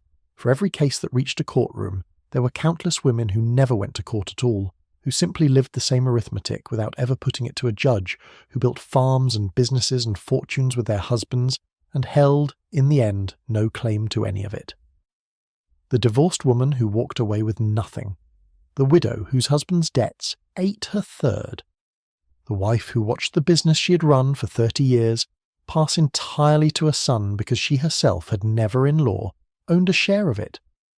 Mrs. Lewis spoke for all of them, in a sentence she probably did not know would survive her, and the law, in that one case, on that one day, told all of them the same thing. Your labour is worth nothing that you may keep, and yet, and we must always come back to the and yet, the very fact that her words were written down means the question had been forced into the open. A generation earlier, Mrs. Lewis would not have had a deed in her own name to argue over, because the law would not have let her hold one. The new statutes had given her the standing to bring the case at all, to stand in the court and make her claim and have it recorded. She lost. But the losing was now a thing that could be seen, named, and one day overturned. Her defeat became part of the long brief that other women, and a few sympathetic men, would build over the decades that followed, the slow accumulating case that a wife's labour was labour, that her work was worth something, that the household she ran was not a free gift but a true contribution. Mrs. Lewis lost her farm. The principal she named did not in the end lose. It only had to wait far longer than she could. The lamp gutters and steadies. Somewhere in a law report in a volume no one opens, Mrs. Lewis is still standing in her courtroom, still saying that her labour ought to be worth something, still raising her 11 children in a single recorded sentence, still being told no, you cannot help her, no one can help her now. But you can hold her in your mind for a moment in the warm dark, this woman who tended a store and a family and a farm and asked only to be counted, and you can let the holding be a kind of late and gentle company. Then you can let her go softly, the way the day lets go of the light. Her work was worth something. She always knew it. In the end, slowly, so did everyone. It only came too late for her, as the best things so often do, and there is a sorrow in that, but a quiet one, already old, already at rest. Not every woman waited for the law to find her. Some went out ahead of it, into the narrow gaps the statutes left open, and built lives there on ground the old common law had said could not hold them. The clearest of these gaps had a strange old name. It was the status of feme sole trader, the woman who, though married, was allowed to carry on a trade or business on her own separate account, as if she were single, with the right to keep what that business earned. It was an exception, hedged about with conditions, available only in certain places at certain times. But for the women who could reach it, it was a doorway into a life of their own making, and they walked through it with their heads up. The idea behind the feme sole trader was practical before it was generous. In the port cities and trading towns, men went to sea, or travelled for months on business, or simply disappeared into the work of the wider world and left their wives to keep the shop. A wife minding a business needed to buy and sell and sign and collect, and a wife who could do none of those things in law was useless to the very enterprise her husband had left in her hands. So the law grudgingly made room. A married woman openly carrying on a trade in her own name, especially one whose husband was absent or could not provide, might be granted the standing of a single woman in that trade, able to contract, able to sue for her debts, able to keep her gains. It was Coverture admitting, in the name of commerce, that it could not afford to be perfectly consistent. Picture such a woman behind her own counter, a small shop perhaps, a milliner's or a grocer's or a dry goods store, the bell over the door, the shelves she stocked herself, the ledger she kept in her own hand and, in this one blessed corner of the law, signed with her own name. She knew her suppliers and her customers and her margins. She extended credit and collected it. She watched the business grow or fought to keep it alive in a hard year, and either way it was hers, truly hers, in a way that almost nothing else in a married woman's life was permitted to be. The apron she wore was a shopkeeper's apron, not only a wife's. The difference was everything. There was a woman in Pennsylvania, in the early 1880s, who shows exactly how far such a life could reach. The records call her Louisa Spearing, and she did a thing that was, for a married woman, quietly extraordinary. She went to the court and presented a petition under a state law that secured to married women their separate earnings, asking that her business be placed under her own control, independent of her husband. She claimed the law, and the law answered her. And then her husband fell into insolvency. His affairs collapsed. In the old world, that would have swept her under with him. Her business counted as his, her stock seized for his debts, her years of work dissolved into his failure. But she had claimed her separate standing, and so when he went down, she did not. Her business survived. More than survived. It grew, in the years that followed, into an establishment worth, by the reckoning of the time, some $14,000, a real fortune for an ordinary woman, built and held entirely in her own right, while her husband's fortunes had failed entirely in his. Sit with the shape of that, because it is the hopeful mirror image of Mrs. Lewis and her lost acres. Here was a married woman whose husband failed, and who did not fail with him, because the law had finally, in her state, in her year, given her a way to stand on her own ground. Her labour was worth something, and the something was hers to keep. And when the man she had married could no longer hold his own, her separate world held firm and even flourished. The same century that told Mrs. Lewis her work was worth nothing told Louisa Spearing that her business was her own, and the only difference between them was the slow turning of the law from one decade to the next, and the courage of a woman who walked into a courtroom and claimed what the new statutes said she could have. The doorway opened for other kinds of women too, women whose trade was made not with stock and shelves, but with skill and invention and the work of the mind. The earliest narrow window, you remember, had been for inventors, the provision that let a married woman hold a patent on her own creation, and keep its earnings as if she were unmarried. As the laws spread, that window widened. A married woman who invented a useful thing could, in more and more places, own the patent, license it, profit from it, in her own name. It was a small number of women, but they existed, and each of them was a quiet refutation of the idea that a wife had nothing of her own to give the world but the service of her household. They gave the world ideas, and the world, slowly, learned to let them keep what their ideas were worth. The woman who wrote for money lived in a stranger and more uneven country, because authorship crossed state lines in a way that a corner shop did not. A married woman who wrote books and sold them had to reckon with the patchwork of the laws, for her right to control what her own writing earned depended on which state she and her husband happened to live in at the time. In one state her royalties might be her separate property. In another they might belong to her husband, who had never written a word. The same pen, the same labour of the long, lonely hours at the desk, produced earnings that were hers or his depending on a border she could not see.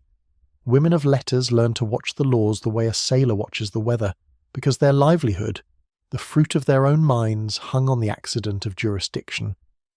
What all these women had in common, the shopkeeper and the inventor and the author, was that they had found ways to be, in some protected corner of their lives, persons in the full sense, owners of what they made, signers of their own names, and that experience, once tasted, did not easily unhappen. A woman who had run her own shop, kept her own books, held her own patent, sold her own writing, knew in her body what it was to own her labour, and could never again quite believe the old story that a wife was incapable of it. She was the living proof against the law that bound her sisters.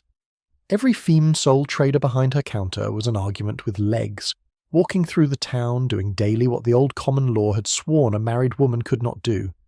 These women also changed the men around them, sometimes without meaning to. A husband who watched his wife's business save the family when his own had failed could not afterward fully believe that her work was worth nothing. A father who watched his daughter run a shop with skill and nerve might think twice, when he made his own will, about leaving her nothing of her own. The proof accumulated in the most ordinary places, in shops and at desks and across the kitchen tables where families talked over the day and proof, gathered patiently enough, becomes hard to argue with. The law changed in the high marble rooms, but the pressure that changed it rose in part from 1,000 small counters where married women were quietly, undeniably, competently in business for themselves. It was never easy, and it was never available to most. The femme sole trader was the exception, not the rule, and for every Louisa Sparing whose name survives, there were countless wives who never reached the doorway at all, who had no shop, no patent, no pen that paid, only the uncounted labour of the household that the law refused to weigh. We must not pretend the exception was the whole story, or that the door, once cracked, stood wide for everyone. It did not.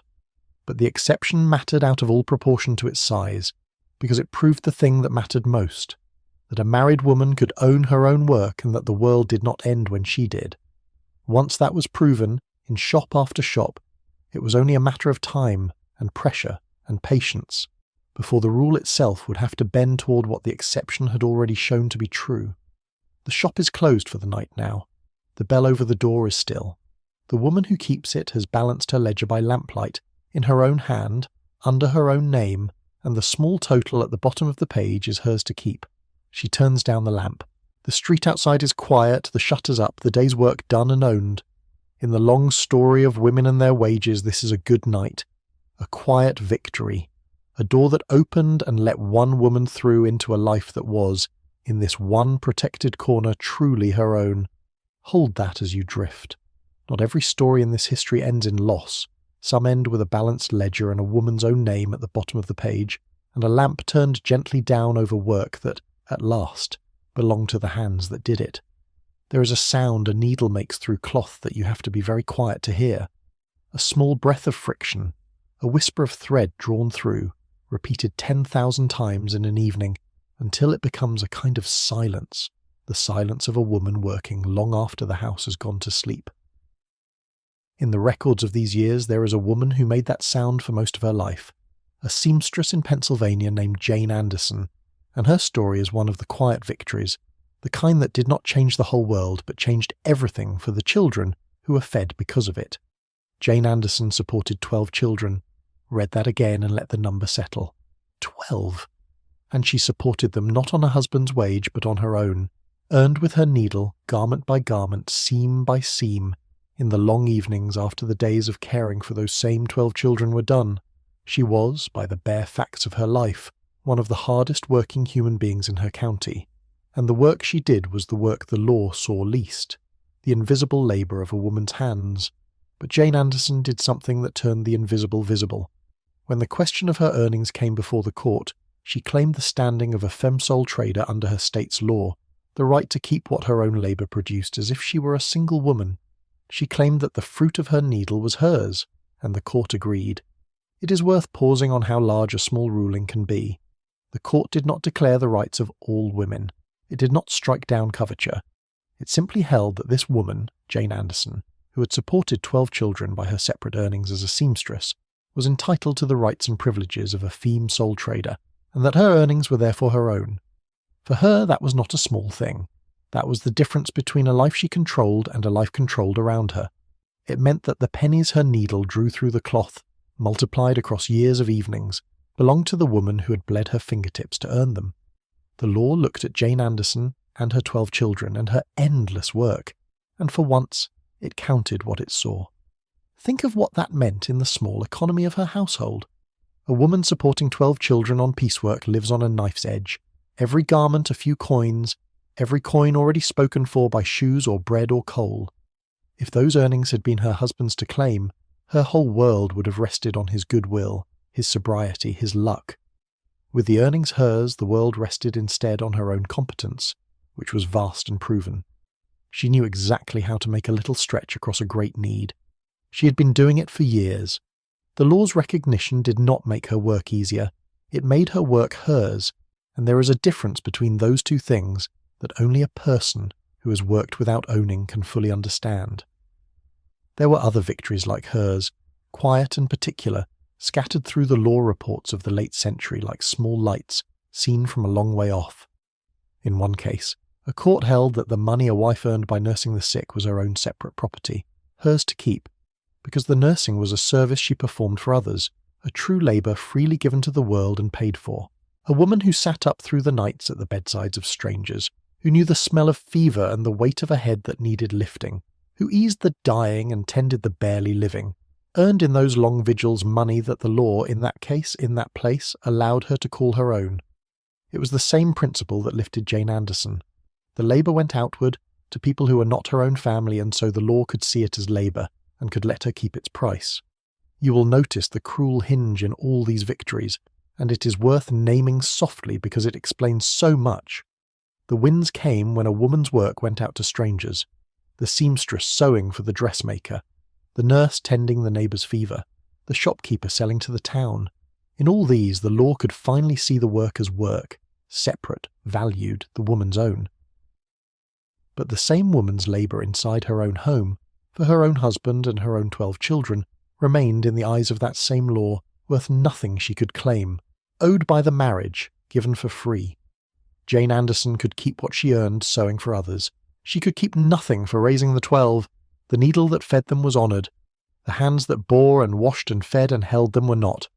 The law had learned to count one kind of women's work and remained stubbornly blind to the other, the larger kind, the kind that filled the most of every woman's life. And yet, hold the victory and not only its limit because Jane Anderson held it, and she had earned the right to feel it whole. She had walked, in effect, into a system designed to take everything she made, and she had come out keeping what was hers. Her 12 children grew up fed by a mother who owned her own labour, in a household that the law could not, in that one essential respect, hand to anyone else. That is not nothing. For Jane Anderson and her children, that was nearly everything. The grand principle of women's equality was decades from its fuller arrival. But in one Pennsylvania household in the meantime, a woman kept her wages and raised her children on them and signed in effect her own name to her own life, and the law, asked plainly, agreed that she might. These small wins did more than help the women who won them. They built the record. Every time a court held that a woman's separate earnings were truly her own, it laid down a stone that the next woman could stand on, and the next, and the next. The law reports filled slowly with the names of ordinary women who'd claimed their wages and been granted them, and that growing pile of small victories became its own kind of weight, pressing back against the old principle of one flesh. A single ruling could be dismissed as an exception. 100 rulings, all pointing the same way, became a current, and a current is very hard to reverse. The seamstress and the nurse and the shopkeeper were not trying to change the law for everyone, but by claiming their own small rights, one at a time, they changed it anyway, the way a river changes its bed, not by intention, but by the patient passage of water. There is a thing worth saying about courage here, because it is easy to read these as legal stories and forget that they were lived ones. For a married woman to go to court at all, to stand before men in dark coats and claim that her earnings were her own, took a nerve that the comfortable cannot easily imagine. She risked her husband's anger and the town's gossip and the real chance of losing. She had to believe, against the whole weight of how things were, that she was entitled to what she had made. Jane Anderson, with her 12 children and her needle, believed it enough to claim it. So did the nurse with her nights at the bedside. So did Louisa Spearing with her growing shop. They were not famous reformers. They were working women who decided, each on her own, that her labour was worth something and that she would say so to a judge. The law moved because women like them were willing to make it move, one quiet, frightening, ordinary claim at a time. The needle has stopped at last. The last garment is finished and folded with the others, the small pile of the night's work that will become tomorrow a few coins that are truly hers. The seamstress flexes her stiff fingers in the lamplight and looks for a moment at the work of her hands, and knows it for her own. Upstairs the 12 children sleep, fed and warm, on the strength of those same hands and that same long patience. She turns down the lamp. The house breathes around her, full and quiet. In the long ledger of women and their wages this page balances. A woman worked and kept what she earned, and her children slept safe upon it. Let that be the thought you carry down into the dark. The needle stilled, the work owned, the children warm, the lamp turned gently out over a small, true, hard-won victory that no court could take back. Of all the quiet ironies in this long story, there is one that stands a little apart, sharper and stranger than the rest, and it belongs to a woman named Myra Bradwell. She was born in the 1830s in Vermont, and she came west as the country came west, and she settled at last in Chicago with a husband who was a lawyer and a judge. She had a mind made for the law. She read it in his office, the way a person became a lawyer in those days by apprenticeship and long study, and she did not merely learn the law, she helped to write it. And then the law she had helped to write turned and told her she could not practice it, because she was a married woman. Begin with what she built, because it is astonishing and too little known. Myra Bradwell put her hand to the actual statutes that gave the women of Illinois their economic freedom. She worked on the law that secured married women's property in her state, and on the Earnings Act that followed it. The very kind of law we have been tracing all night. The law that said a married woman might keep what she earned.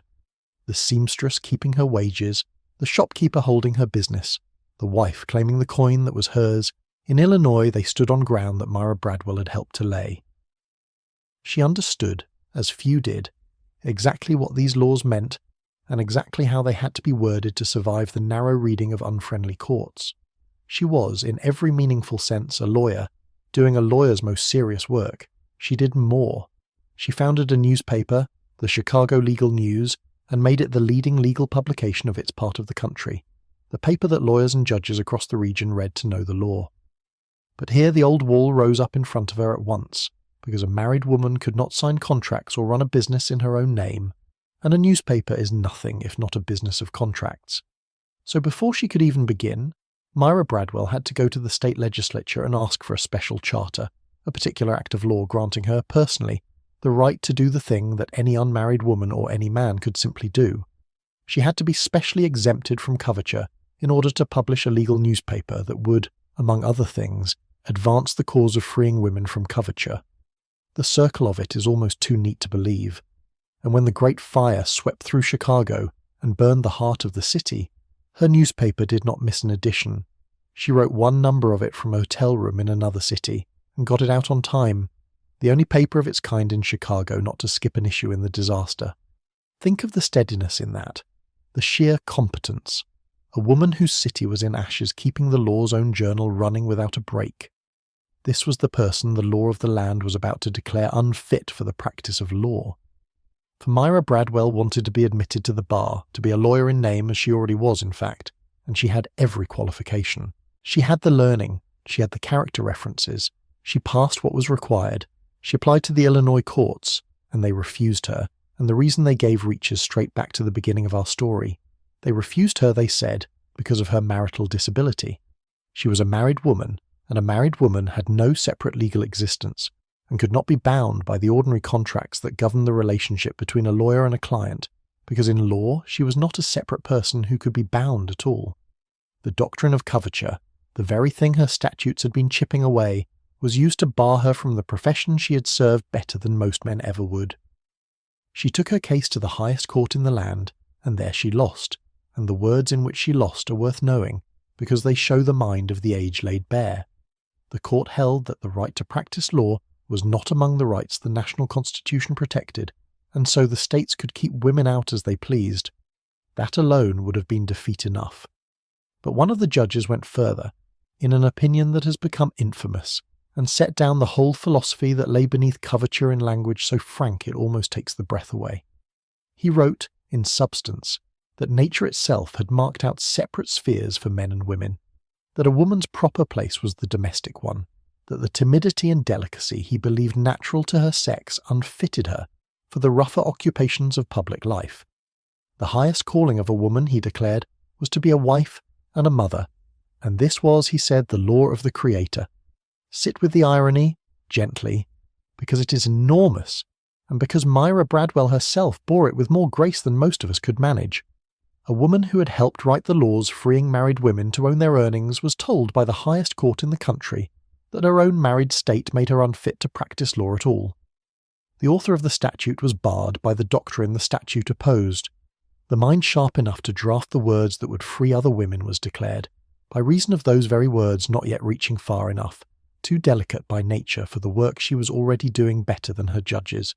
She had built a door for other women and been told she herself could not walk through one beside it. What did she do with that defeat? She did not break. She had expected little better, and she said as much with a dry steadiness that is its own kind of triumph. She kept running her newspaper, She kept advancing the law. She raised a daughter who would herself become a lawyer, one of only a small handful of women admitted to the bar anywhere in the country in those years, so that the thing denied to the mother came to the daughter, which is how so much of this history moved, refused to one generation, and granted to the next. And in the end, late, the state of Illinois admitted Myra Bradwell to the bar after all, and dated her admission back to her first application, so that the record would show she had been a lawyer from the moment she first asked. By then she did not have long to live, but she was, in law at last, what she had always been in fact. Her story holds the whole of the thing we have been turning over all night, the gap between what a woman was and what the law would admit she was. Myra Bradwell was, by any honest measure, one of the finest legal minds of her time and place.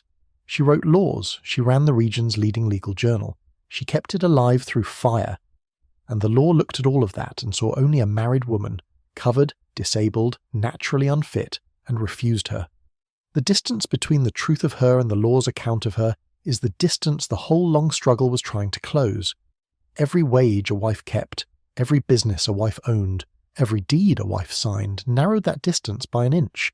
Myra Bradwell spent her life narrowing it, and did not quite live to see it closed, and helped, more than almost anyone, to close it for the women who came after.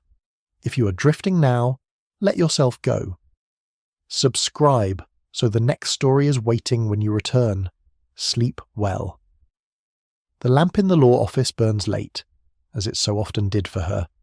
Outside, the rebuilt city goes quietly about its night. Inside, a woman who was told she was unfit to practice law sits among the largest private collection of law books in her state, reading, working, writing the words that will free women she will never meet. The law has refused her, and she has refused to stop. There is no anger left in the room, only the steady scratch of a pen and the soft turning of pages, the patient work of a mind too large for the box the law had built around it. She turns the page. The lamp holds steady. Somewhere in the future her daughter is already a lawyer, and the door the mother could not walk through stands open for the girl. And that, in the end, was the point of all of it. Let the lamp burn low. Let the pages settle. The work goes on into the dark in good and patient hands. There is more than one way to fight a wall. Some women pushed at it from inside the law, claiming their wages and their businesses case by case. Others fought it from a stranger angle, not by asking the law for something, but by refusing to give the law what it asked of them. They were women who owned property and were taxed on it, and who looked at the bill and saw an injustice that no statute about earnings could fix. They were taxed, and they were not allowed to vote on how the tax was spent or who collected it. And so they did the simplest and hardest thing. They refused to pay, and they let the collectors come, and they watched their belongings carried out the door rather than buy peace with a principle. The argument they made was an old American one, borrowed from the founding of the country and turned back upon it. The revolution had been fought, in part, over the cry that there should be no taxation without representation. A government had no right, the founders had said, to take a person's property and taxes while denying that person a voice in the government. These women simply pointed out that the rule so cherished was being broken every day against half the population. They owned property, they paid taxes on it, they had no vote. By the country's own founding logic, the tax was unjust. They did not invent a new idea. They held the country to the one it already claimed to believe. In New Jersey, in the late 1850s, a woman named Lucy Stone made the case as plainly as it can be made. She and her husband had moved to a small farm, and the farm was hers, owned in her name. When the tax bill came, she sent it back unpaid, and with it a letter to the tax collector that was as calm as it was unanswerable. She wrote that women suffered taxation and yet had no representation, which was unjust to half the adult population, and contrary to the country's own theory of government. For years, she noted, women had been paying their taxes under protest, and nothing had changed, and so the only course left was to refuse. She knew what would follow. The town responded as towns did. It seized her household goods and sold them at a public auction to satisfy the bill. She let it happen. The goods were only goods. The principle, she believed, was worth more than a parlour full of furniture. In Massachusetts, the same fight took an even longer and more wearing form, and it belonged to Abby Kelly Foster and her husband, Stephen.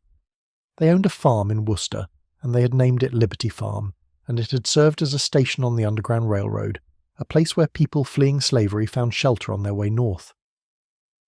These were not people who feared trouble, and year after year the Fosters refused to pay the taxes on their farm because Abby could not vote, and so the taxing of their jointly held land was, they said, taxation without representation for her. Year after year the authorities answered the refusal the only way they knew. They seized the farm. And year after year the Fosters or their friends bought it back at a loss so that the protest could continue and the farm could be kept, and the point could be made again the following year. Imagine the strangeness of it. A family losing and reclaiming their own home on a yearly cycle, by choice, as an act of principle, season after season, refusing to let the matter rest. In Connecticut there were two sisters, Julia and Abby Smith, of the town of Glastonbury, and by the time they took up the fight they were old, in their 70s and 80s, lifelong abolitionists who had turned their attention to the rights of women once slavery was ended. When the town levied what they considered an unfair assessment on them, they refused to pay, on the familiar ground that they were taxed and could not vote. And the town came for their cows. The collector seized the sisters' cattle and sold them to satisfy the tax. The sisters bought them back or fought for them, and the feud became famous. Two elderly women and a tax collector locked in a long public quarrel over a few cows and a very large principle. One of the sisters, when a tax collector admitted he thought women who owned property ought to be allowed to vote, replied that those who owned nothing needed the vote even more. She had seen clearly that the fight was not only for women like herself with property to lose, but for all the women who had no property precisely because the law had never let them keep any. These protests reached into the most intimate corners of a household, because the collectors took whatever they could carry, and what they could carry was the furniture of ordinary domestic life. They took chairs and tables and dishes. In at least one case, a collector seized a baby's cradle to satisfy a tax a woman had refused to pay on principle. Think of that small wooden cradle carried out the door, the most tender object in any house, the thing that holds the newest life, taken away to be sold because its owner had insisted she ought to have a voice in the government that taxed her.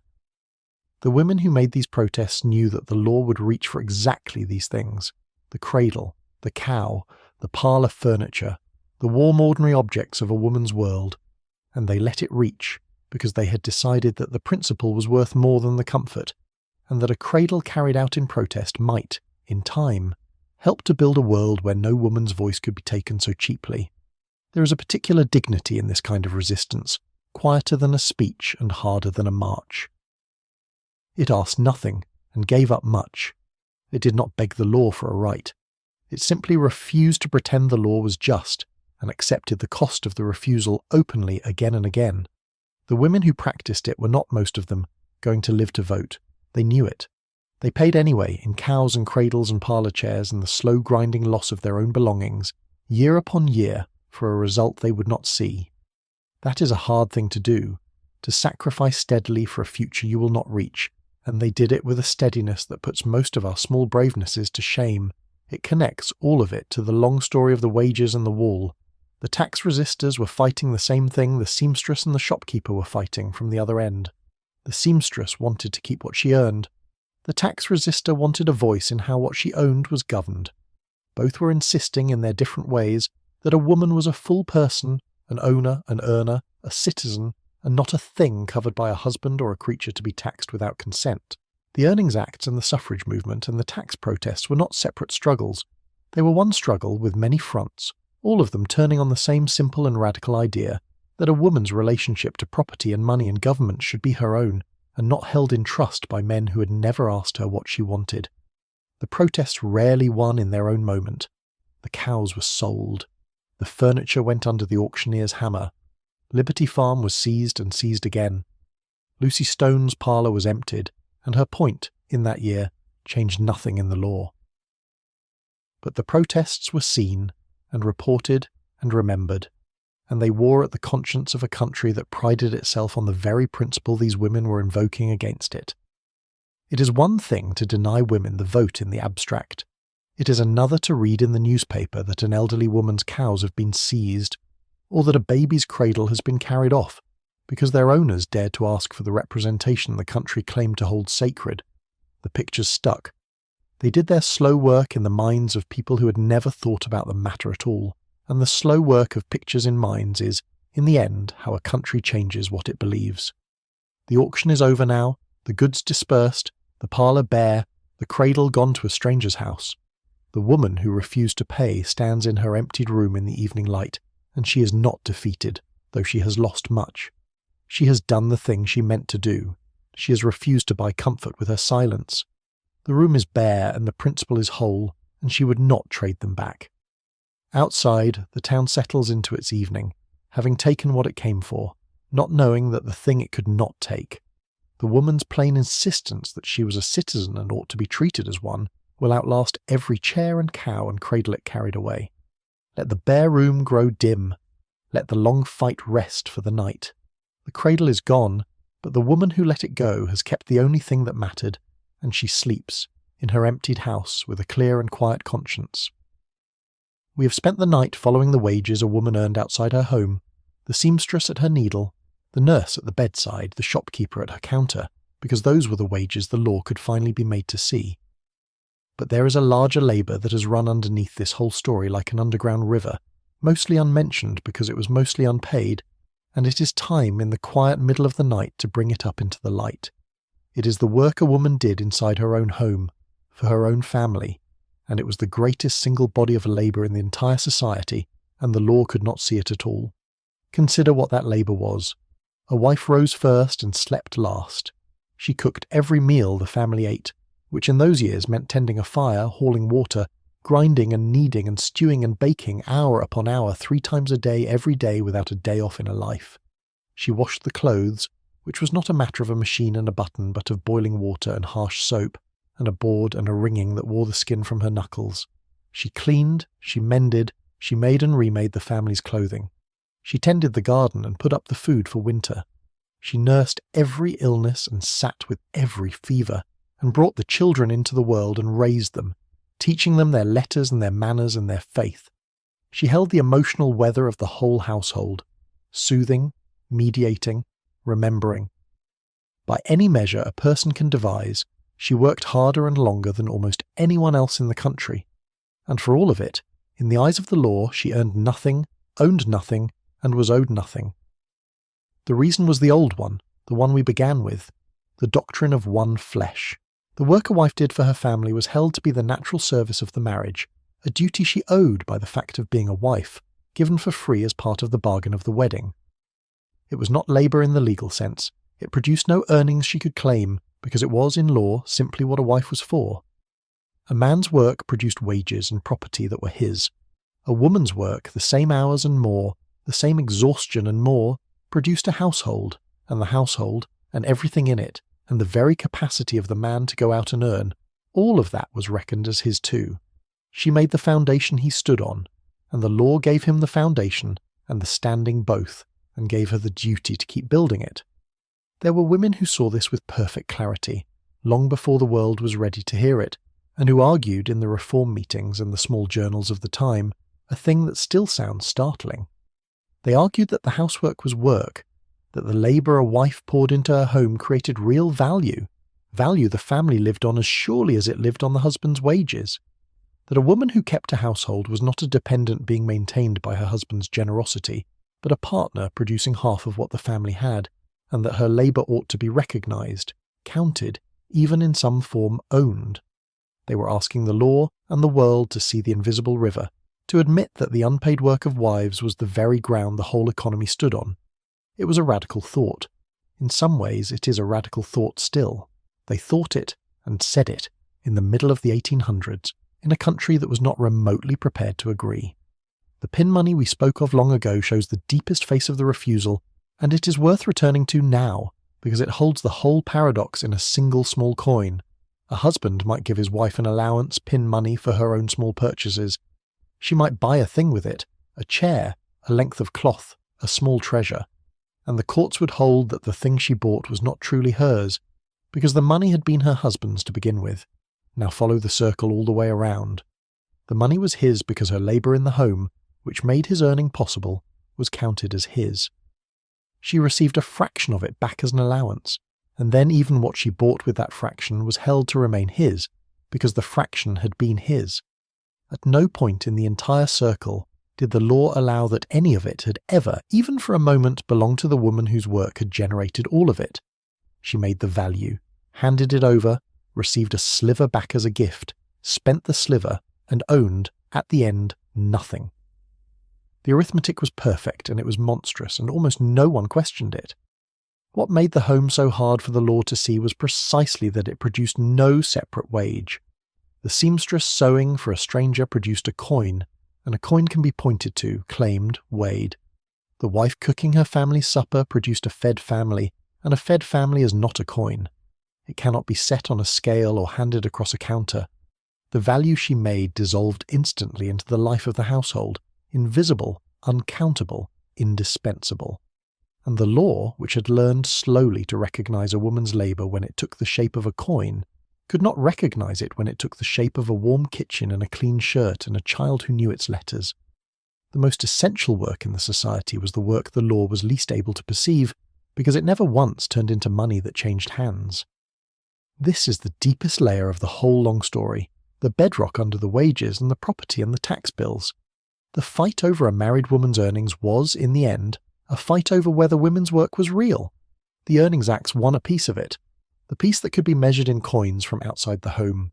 But the larger piece, the labour inside the home, remained for a very long time exactly where it had always been, uncounted, unowned, owed. The wins we have celebrated tonight, the seamstress and the shopkeeper and Jane Anderson, with her 12 children, were real, and they mattered. But they all turned on work that left the house and earned a wage. The work that stayed in the house, the larger work, the work that was most of every woman's life, stayed invisible far longer, and in some quiet ways it stayed invisible for generations, and the question of what it was worth was still being asked long after these women were gone. But the thinkers who first named the home as work had set something loose that could not be entirely called back. Once it had been said out loud, in a meeting hall, in a journal, that a wife's domestic labour created value. The idea was in the world, and ideas in the world have a long, slow life. It would be argued over for the rest of the century and well beyond it. It would shape the way later generations thought about marriage and money and fairness between husband and wife. The women who first insisted that keeping a house was real work, deserving to be seen, were planting a seed in very hard ground, and they did not live to see it grow, and much of it has not grown even now. But they named the thing, and the naming of a thing is the first step in ever being able to change it. You cannot value what you refuse to see, and they made the world, at last, begin to see. So when you sit, as you have all night, inside the warm kitchen of the covered woman, remember that the kitchen itself was the great unpaid workplace of the age, and that the woman moving through it was producing, every hour, value the law would not name. The bread she baked, the children she raised, the household she held together with her own steady hands.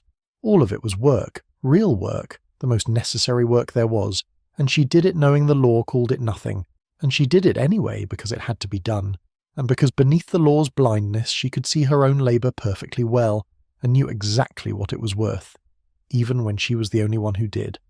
The kitchen is quiet now, the day's vast, invisible labour finished and folded away into a fed and sleeping house.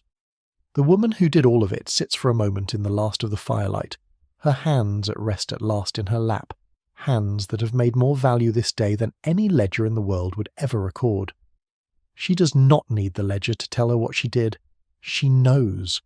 The warmth of the house around her is the record, the only one that matters, written in heat and bread and the soft breathing of children upstairs.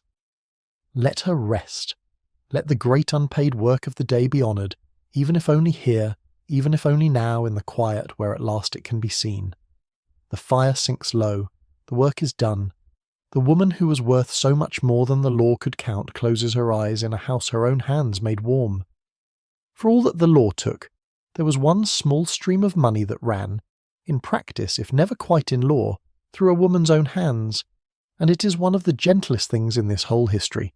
It had different names in different places, the egg money, the butter money, the garden money. It was the small cash a farmwife brought in by selling what the household produced beyond its own needs, the surplus eggs from the hens she tended, the butter she churned, the vegetables from the garden she kept, and it was, by a long and quiet custom that the law mostly did not bother to look at, hers.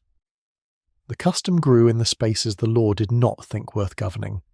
A husband held the deed, and the major crops and the great transactions of the farm, the selling of the wheat, the buying of the team. These were the things the law cared about, and these the husband controlled. But the small economy of the dooryard, the hens and the cow and the kitchen garden, was the wife's domain, tended by her hands, and the little coins it brought in at the market or the store were, by custom, left to her.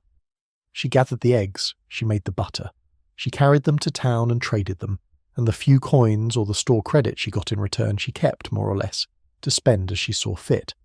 It was not freedom. It was not ownership in any way a court would recognise. But it was the nearest thing to her own money that most farm wives ever knew, and they guarded it and stretched it and made it do remarkable things. Out of the egg money came the small mercies of a household: a length of ribbon for a daughter, a book, a little extra at Christmas, a coin put by week after week in a cup on the windowsill or a jar in the cupboard, saved the way water is saved in a dry country, against the day it would be needed. The cup of coins, you remember, from the very beginning of this story. That cup was real, in 10,000 kitchens, and the coins in it were egg money and butter money.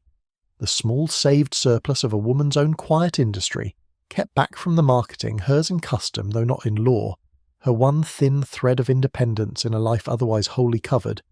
There is something deeply human in how women use this small money, because they so rarely used it on themselves.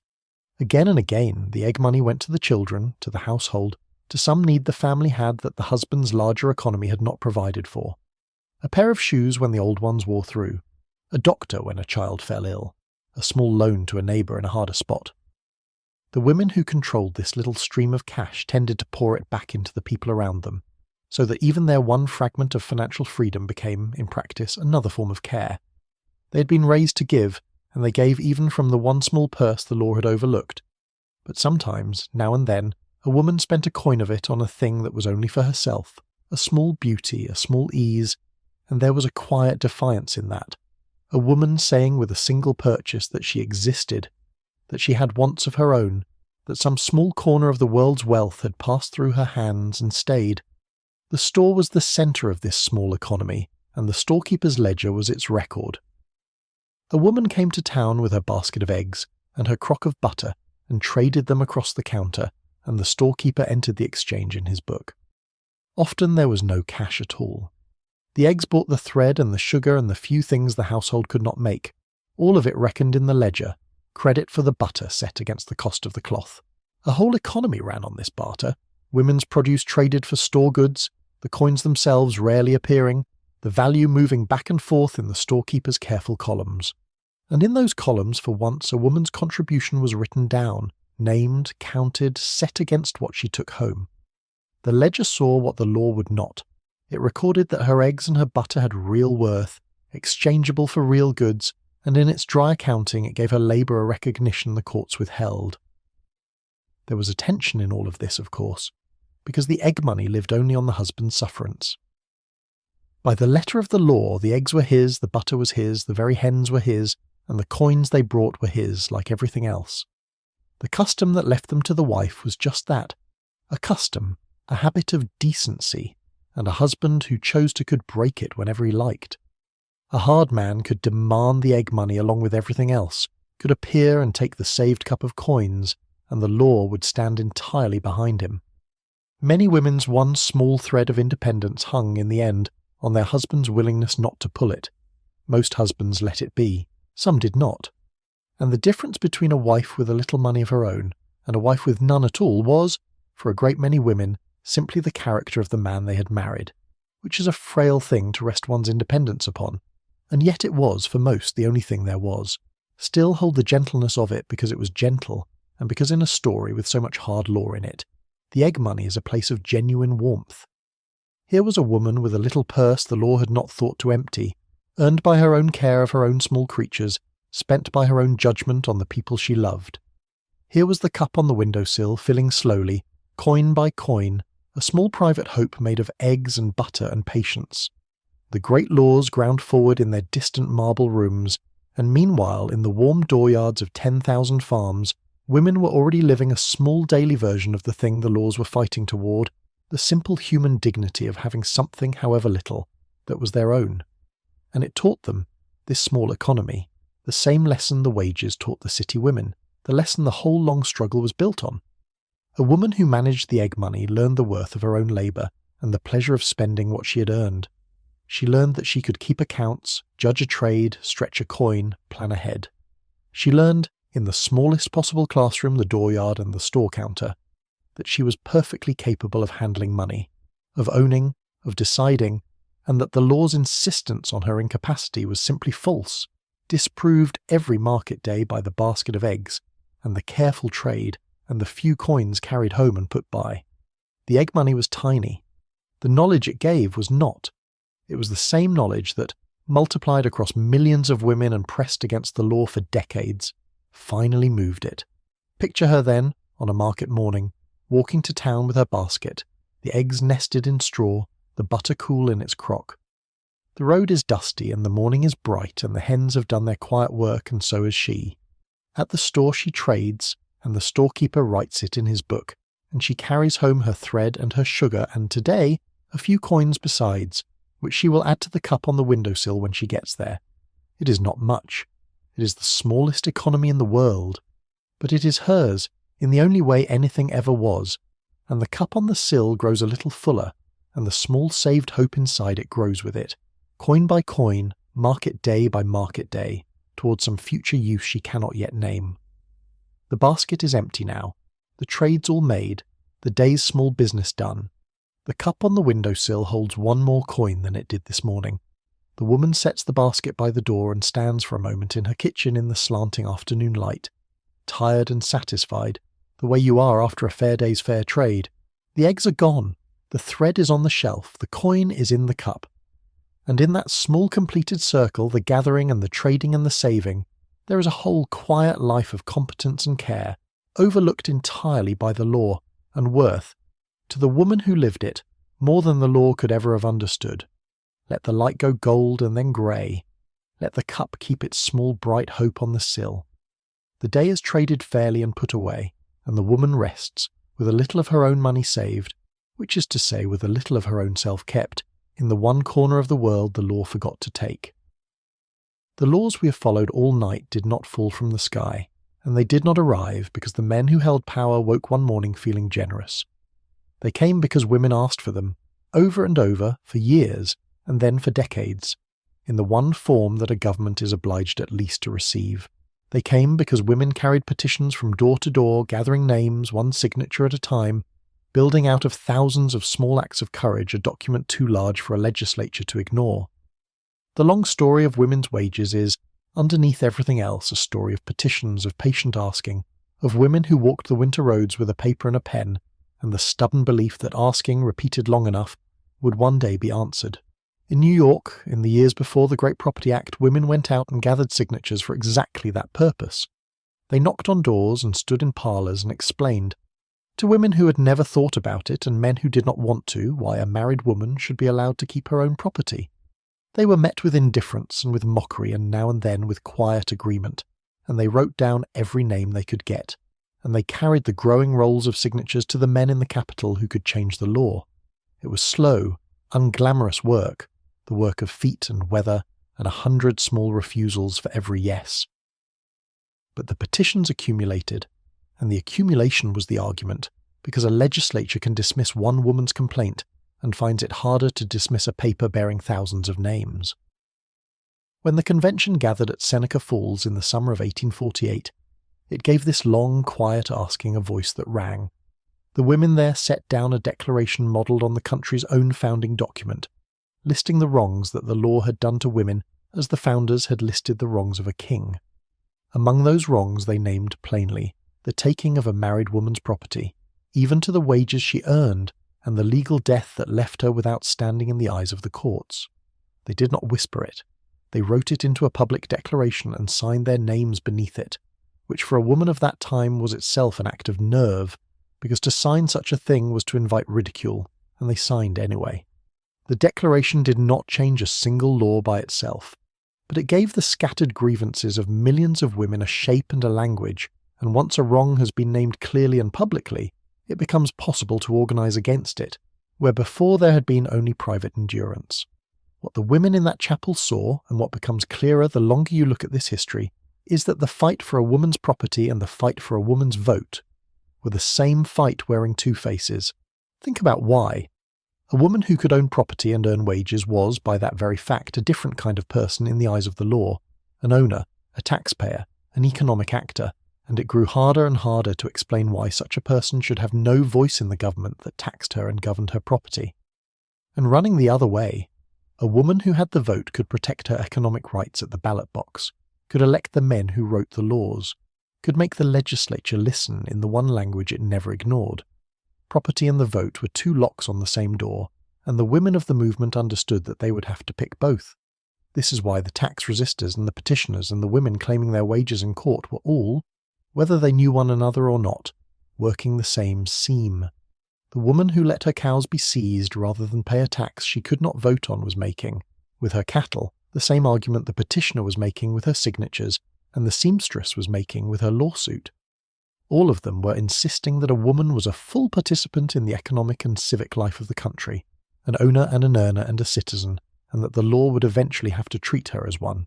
The movement that gathered around this insistence was vast and uneven and full of disagreement, but at its core it held this single, clear idea, that a woman's relationship to money and property and government was her own affair, and ought to be governed with her consent. The petitioning never really stopped across the long second half of the century, because each victory revealed how much was still undone. A Property Act was won, and then the women began at once to petition for an Earnings Act, because property was not wages, and the wages were what most women lived on. An Earnings Act was won in one state, and the women in the next state began gathering signatures for theirs. The courts read the new laws narrowly, and the women petitioned for clearer laws to close the gaps the judges had opened. It was a campaign without end, or so it must have felt to the women in the middle of it, who gave their evenings and their winters and their good names to the patient gathering of signatures for results they might not live to see. The work was generational. The women who began it handed it, unfinished, to their daughters, who handed it, still unfinished, to theirs. There is a particular kind of faith in this, and it is worth honouring on a quiet night, because it is rarer than courage and harder. It is the faith to work steadily for something you will not live to receive. The women who walked the roads with their petitions in the 1850s knew, most of them, that the full thing they were asking for would not come in their time. The vote was decades away. The clearing of the laws was decades away. The recognition of women's household labour was further away still, beyond even their daughters' horizons. And they gathered the signatures anyway, in the cold, for years, because they believed the asking mattered even when the answer was slow, that each name on each paper was a small stone laid in a road that other women would one day walk. To labour like that for a harvest you will not reap is among the quietest and greatest forms of love, and the history of women's rights is built almost entirely out of it. And slowly, name by name and act by act and decade by decade, the asking was answered. Not all at once, and not everywhere, and never as fully or as fast as the women wanted. But the Property Acts came, and then the Earnings Acts, and the laws that had read narrowly were rewritten to read wide, and the patchwork map of the country changed its colours, county by county, until the old common law of coverture had been worn down, in most places, to a memory. And then, after the longest petition of all, after 70 years of asking, the vote came too, and a woman could at last protect at the ballot box the economic rights her grandmothers had begun petitioning for before she was born. The two locks on the door were picked, one and then the other, by generations of women working a campaign so long that no single one of them saw the whole of it. So when you think of the laws that freed the covered woman, do not picture a wise legislature granting a gift. Picture instead a winter road, and a woman walking it with a paper and a pen, knocking on a door asking for a name. Picture 10,000 such women across 50 years, gathering signatures for property and then for wages and then for the vote, carrying their growing papers to the capitals, being turned away and coming back, working a campaign that outlived them. For daughters and granddaughters they were content never to meet. The laws were not given. They were asked for, patiently, relentlessly, lovingly, until at last the asking could no longer be refused. That is how the wall came down, not with a blow, with a petition carried long enough by enough hands that the door it asked for finally had to open. The winter road is empty now, the day's signatures gathered and folded away, the petitioner home at last by her own small fire. Her feet ache and her name is on no law and her work is nowhere near done. But she has added a few more names to the long paper today, a few more small stones to the long road, and she warms her hands at the fire and is satisfied, in the deep, tired way of someone who has spent the day on something larger than herself. She will not see the end of it. She has made her peace with that. The road runs on past her into a future she has helped to build and will not enter, and she lays down her small part of it gladly and rests. Let the fire warm her aching feet. Let the long paper wait in the drawer for the morning. The asking goes on, in good hands, down the years, toward an answer she will not hear but has helped, with her own cold and patient feet to make certain. Winter does not end on a single day. There is no morning when you wake and the snow is simply gone. Instead, there is a long uneven thaw, a warm afternoon followed by a hard frost, a patch of bare ground here while the drifts still lie deep there, water running under the ice for weeks before the ice gives way. The ending of Coverture was a thaw like that, slow and patchy and full of backward turns, stretched across so many decades that no single person could stand at any one moment and say, "There, now it is over." It ended the way winter ends, not at once, but at last. Trace the long thaw across the map and across the years and you see how uneven it was. A first crack in a southern state in the 1830s. A great door opened in New York in the late 40s and the 60s. A scattering of states following through the 50s and 60s and 70s, each with its own version, some generous, some grudging. Property acts here and earnings acts there, often years apart even within a single state. By the 1880s, decades into the thaw, a full third of the states had still not clearly protected a married woman's earnings, and a few held out far longer, deep into the new century, reading every statute against the woman and clinging to the old common law as long as they possibly could. The frost lingered in the shadowed corners of the country long after the open fields had turned to spring, and there were places where the thaw came so late that it arrived almost within living memory.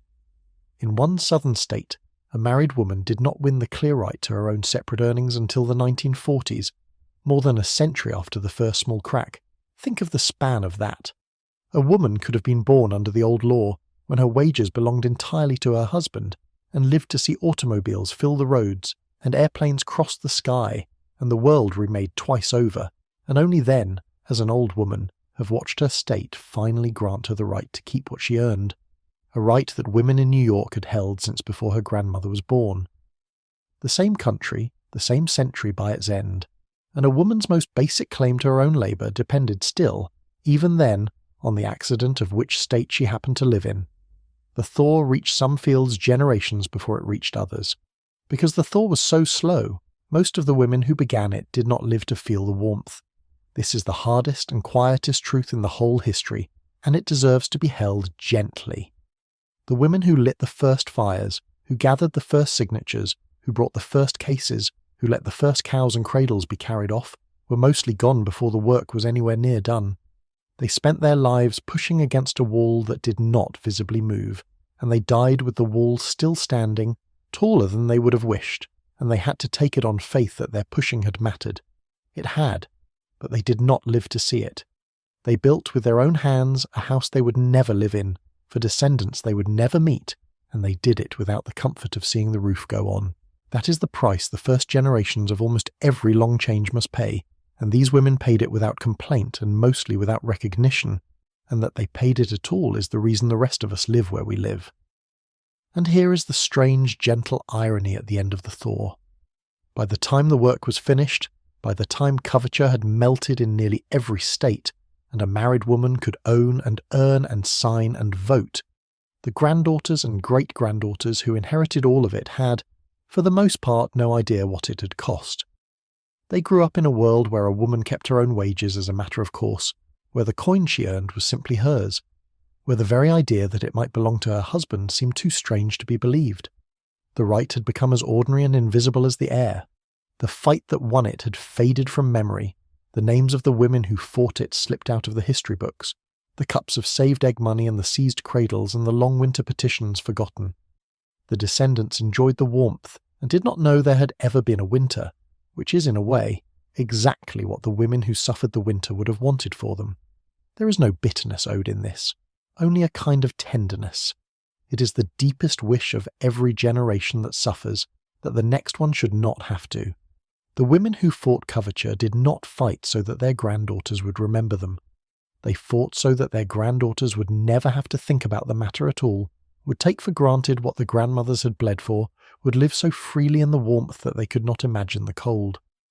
That the descendants forgot is not ingratitude. It is the very success of the thing, a right so fully won that it becomes invisible, that no one even thinks to be grateful for it because no one can imagine its absence, is a right won completely. The forgetting is the proof of the victory. Still, on a quiet night, it is worth remembering just for a little while what the warmth cost, so that it is not entirely forgotten, so that somewhere in the dark the women who paid for it are held in mind for a moment by someone who knows. The seamstress who kept her wages, the widow who learned she had been capable all along, Mrs. Lewis who said her labour ought to be worth something, and was told it was worth nothing, Myra Bradwell who wrote the law that would not let her practice it, the sisters whose cows were sold, the petitioner on the winter road, the countless unnamed women whose only record is a line in a forgotten ledger, or no record at all, who lived the whole long arithmetic of Coverture and handed their daughters a world 1 inch freer than the one they had been given. They are owed a moment of remembering, and tonight, in this warm, dark room, they have it.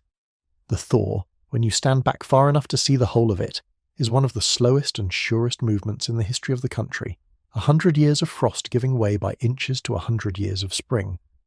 It moved at the pace of seasons because it was a season, the long turning of a whole society from one understanding of women to another, and seasons cannot be hurried, only endured and helped along. The women who lived inside it could not see its shape, any more than you can see spring on a single cold morning in March. But the shape was there, and it held, and it carried the country slowly, unevenly, against much resistance and many backward frosts, from a world where a wife owned nothing, not even the dress on her back, to a world where her granddaughter could own anything at all and never once think it remarkable that she could. The snow is going from the fields now, in the long story, though patches of it still lie in the shadows and will lie there for years. Water runs everywhere under the ice. The ground, where it has come clear, is dark and soft and ready. It is not spring yet, not fully, not everywhere. But it is no longer winter, not the deep, hard winter of the beginning, and you can feel, in the running water and the softening ground, that the season has truly turned and will not turn back. Let the thaw go on in its own slow time. Let the last drifts melt in their shadowed corners at whatever pace they will. The winter is ending. It has been ending for 100 years, and the women who will never feel the spring have made it certain, with their own long endurance, that the spring will come. We have come a long way tonight, through law books and courtrooms and kitchens, and now, as the night settles into its deepest and quietest hours, it is time to come to rest and to ask softly what it was that these women kept. Not what they won, for much of what they fought for came only after they were gone. Not what the law granted, for the law granted it slowly and grudgingly and late. But what they kept, inside themselves, through all the long years of being told they owned nothing, what they held on to that no statute could take and no court could rule away. That is the thing to carry down into sleep. What they kept, first, was the knowledge of their own worth. The law could call a woman's labour invisible, could assign her wages to her husband, could tell her, as it told Mrs. Lewis, that her work was worth nothing she might keep. But it could not make her believe it. Deep in herself, in the part the law could not reach, she knew exactly what she was worth. She knew that the household ran because of her, that the children were fed because of her, that the farm and the shop and the family's whole survival rested on her uncounted work. The law's blindness did not become her blindness. She saw herself clearly even when no one else would, and she kept that seeing, like a small steady flame cupped against the wind, through a whole lifetime of being told she was less than she was. What they kept, second, was the small private freedoms the law had overlooked. The egg money in the cup on the windowsill, the coin saved back from the marketing, the few words not said. The thought turned over in the dark that the work of her hands ought to belong to her hands. These were not large freedoms. They were the freedoms of the overlooked corners, the dooryard and the kitchen and the inside of her own mind. But they were real, and they were hers, and she tended them carefully, and out of these small kept freedoms the larger ones were eventually built. A woman who has kept one coin of her own knows what it is to own, and that knowledge, multiplied across millions of women and held for generations, became in the end the force that changed the law. What they kept, third, was each other. This is easy to forget in a story told through statutes and cases, but the women who endured coverture endured it together, in a web of company that the law never thought to govern. They shared the work of the harvest and the wash day. They sat with one another through childbirth and illness and grief. They passed the small money and the smaller mercies from hand to hand across the fences and the tea tables. They taught their daughters what they knew, and when a few of them began to ask the larger questions, to gather the signatures, to bring the cases, the others made it possible, covered the work at home, lent the courage, carried the word. The struggle that looks, in the law books, like a series of individual cases was in truth a vast collective endurance. Women holding one another up through a long winter, and that holding, that company, was perhaps the most important thing they kept of all. And what they kept, last and deepest, was the future. They could not keep their own wages, many of them, or their own property, or their own standing in the eyes of the law. But they kept, by their endurance and their asking, and their patient refusal to believe the law's account of them, a future for the women who would come after. Every coin saved, every signature gathered, every case brought, every cradle let go in protest, was a deposit made into a future the depositor would never withdraw from herself. They kept the future the way a person keeps a garden. They will not live to see bloom, planting and tending and watering ground whose flowering belongs to someone else. The granddaughters who inherited the warm world were the harvest these women kept and tended and would never taste. And they tended it anyway, gladly, because that is what love does across the distance of generations. It keeps the future safe for people it will never meet. So the answer to what they kept is not in the end a list of legal victories. It is something quieter and larger. They kept their own worth against a law that denied it. They kept their small freedoms in the corners the law overlooked. They kept each other through a long shared winter, and they kept the future, planting a world they would not live to see. The wages and the property and the vote, all the things the law eventually granted, were only the outward signs of these inner keepings, the visible fruit of an invisible and patient holding on. The law caught up, at last, to what these women had known about themselves all along. It took 100 years. They knew it from the start. You have been wearing, all night, the hands of one such woman, in one such kitchen, in the long-ago morning of the covered world. You have lit her fire and carried her wages and saved her coin, and felt the quiet weight of a law that called her invisible. And now you know what she kept, beneath all of it, through all of it. She kept herself, she kept her people, she kept the future. She did it without recognition, without the vote, without the wages the law assigned to other hands, without the smallest expectation that anyone would one day remember. And here you are, generations later, in the warm dark, remembering.